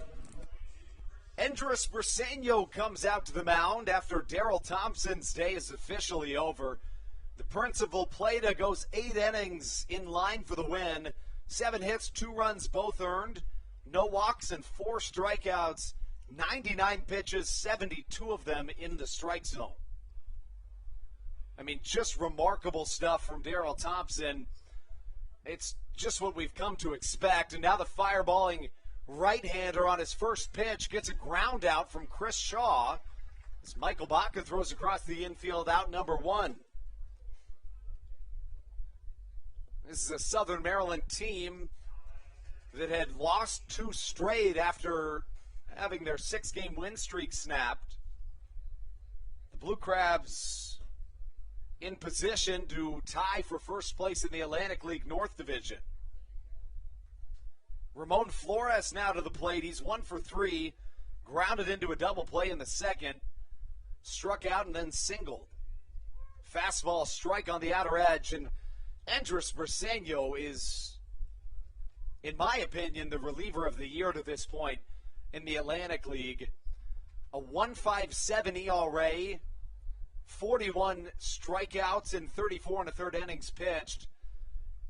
And he and Matt Latos, very reminiscent of the Adam Choplik-Matt Latos combination we saw in 2019. Right, and Choplik was terrific. Choplik in the Mexican Baseball League this season. And rightfully so, and he's earned that, AAA opportunity in the Mexican League. Really one of the top pitchers in the Atlantic League last year. I mean, a 6'9" lefty, there's not a ton more daunting. And, of course, you couldn't meet a nicer guy. Right. But just from standing in the box, you look up at a 6'9" left-hander. It's a daunting task. And then when he rips out a 95-mile-an-hour fastball. It's surprising he's not honestly in the major leagues. I would agree. He's just one of those guys. Generally, you can kind of start to figure out or pick holes in certain players' games and infer why it is that they're not at that next level. But he's one of those open books where you wonder, what is it that's stopping an MLB team from at least taking a flyer on Choplik? Right. I think that he probably is a bullpen arm at the major league level, someone who can eat innings and maybe, he's probably not a setup guy at that level, but maybe a guy who will come in the 7th inning. And remember, Major League Baseball starters are not going very long anymore. Right. It's 5 innings of work is pretty typical. So you have a lot of innings to fill. So if you have him come in 6th, 7th inning, he's a guy that one would think has an opportunity to at least provide a few innings here and there. Especially with all the MLB injuries we've seen this season. I mean, that in addition to the true elite level of players in the Atlantic League has driven a near record in terms of Atlantic Leaguers' contracts purchased by MLB organizations. Right. And it's also very interesting, just the whole idea of the Mexican League, right? It's designated by Major League Baseball a AAA league, right, though it's unaffiliated. And then the other thing that's interesting, we'll get there in a second, but just it's a major league, affiliated program that is the top league in Mexico, right? So that is Mexico's league. These are where all the top guys, unless they're in the major leagues from Mexico, go. And it's also a big league for the country as well, because that is their baseball league. Exactly. I mean, they view it. Of course, I'm sure they recognize the MLB, but in their eyes, that is their major leagues, and they pack out crowds. It's not quite like Japan, but it's in the same conversation. Right. A walk drawn by Nick Batari brings up, by Ramon Flores brings up Nick Batari. Batari today, 2 for 3 with a 2 RBI double back in the 7th.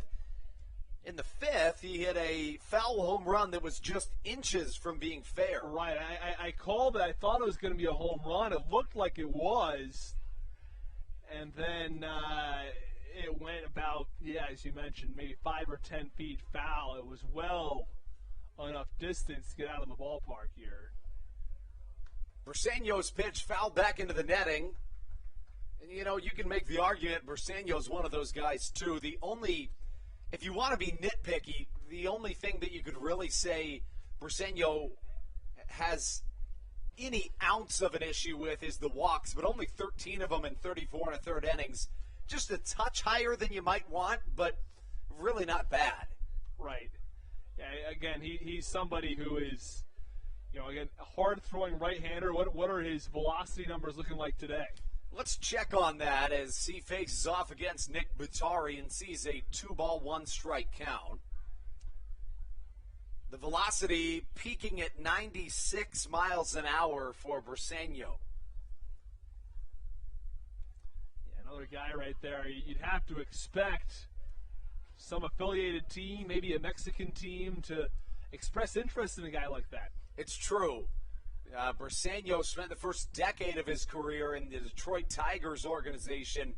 Didn't reach even the Double-A level, but was at that high A to A level for 10 years and was their opening day starter in multiple levels in their system many times. He was a starting pitcher throughout most of his career, and then last played in 2018, didn't play in 2019, had signed on to play for the Blue Crabs in 2020, and then 2020 happened. Mm-hmm. Everything that goes into that with COVID and the like, but Briseño in his first season as just a reliever has been nothing short of fantastic for Southern Maryland as the count draws full at 3-2. A 13-2 Blue Crabs lead here in this top half of the ninth.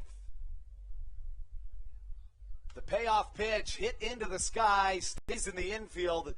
Joe DeLuca calls off Alex Crosby and catches for out number 2.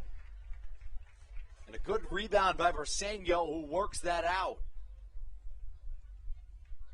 And now the Ducks' last hope of the game comes to the plate in the form of Sal Giardina. Giardina 0 for 3 today. 2 pop-outs, one of them in the infield, and then a ground out to the pitcher, Daryl Thompson, at the time.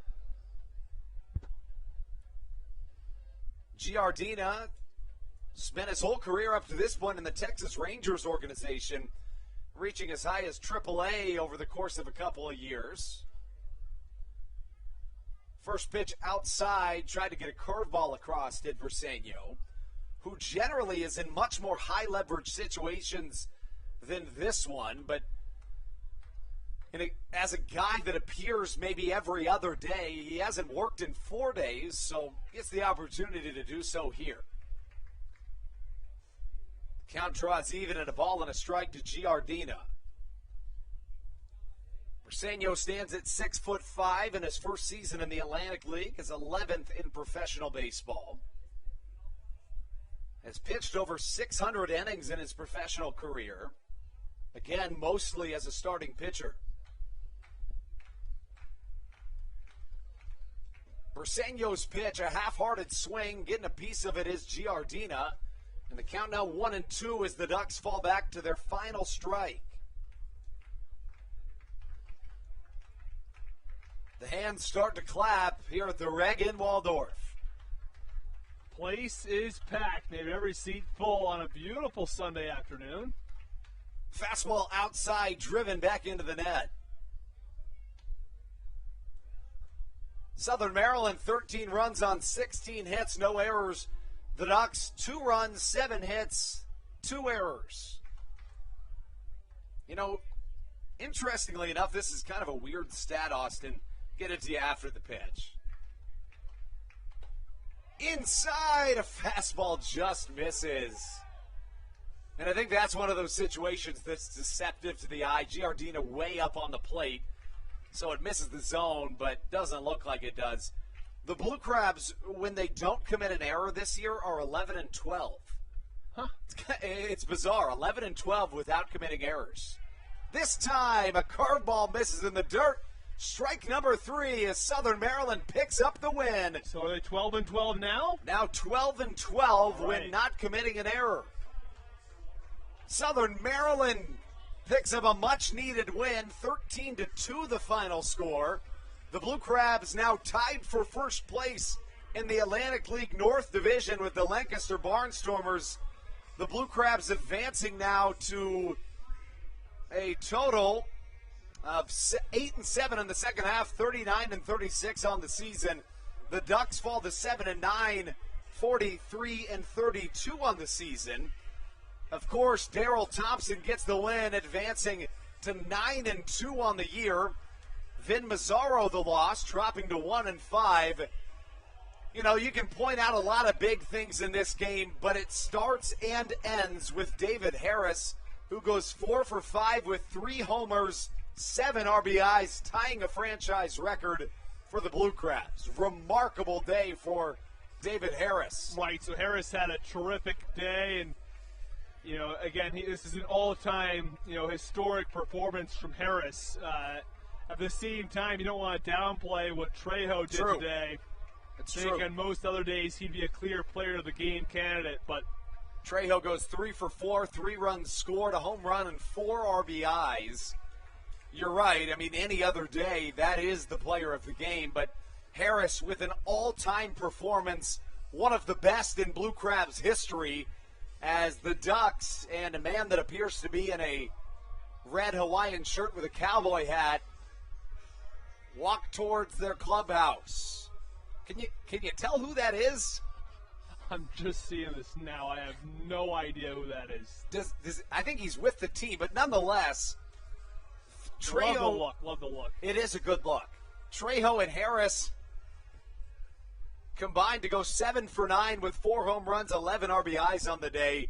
Those two now signing autographs for young kids down the third base line. A historic day in Southern Maryland.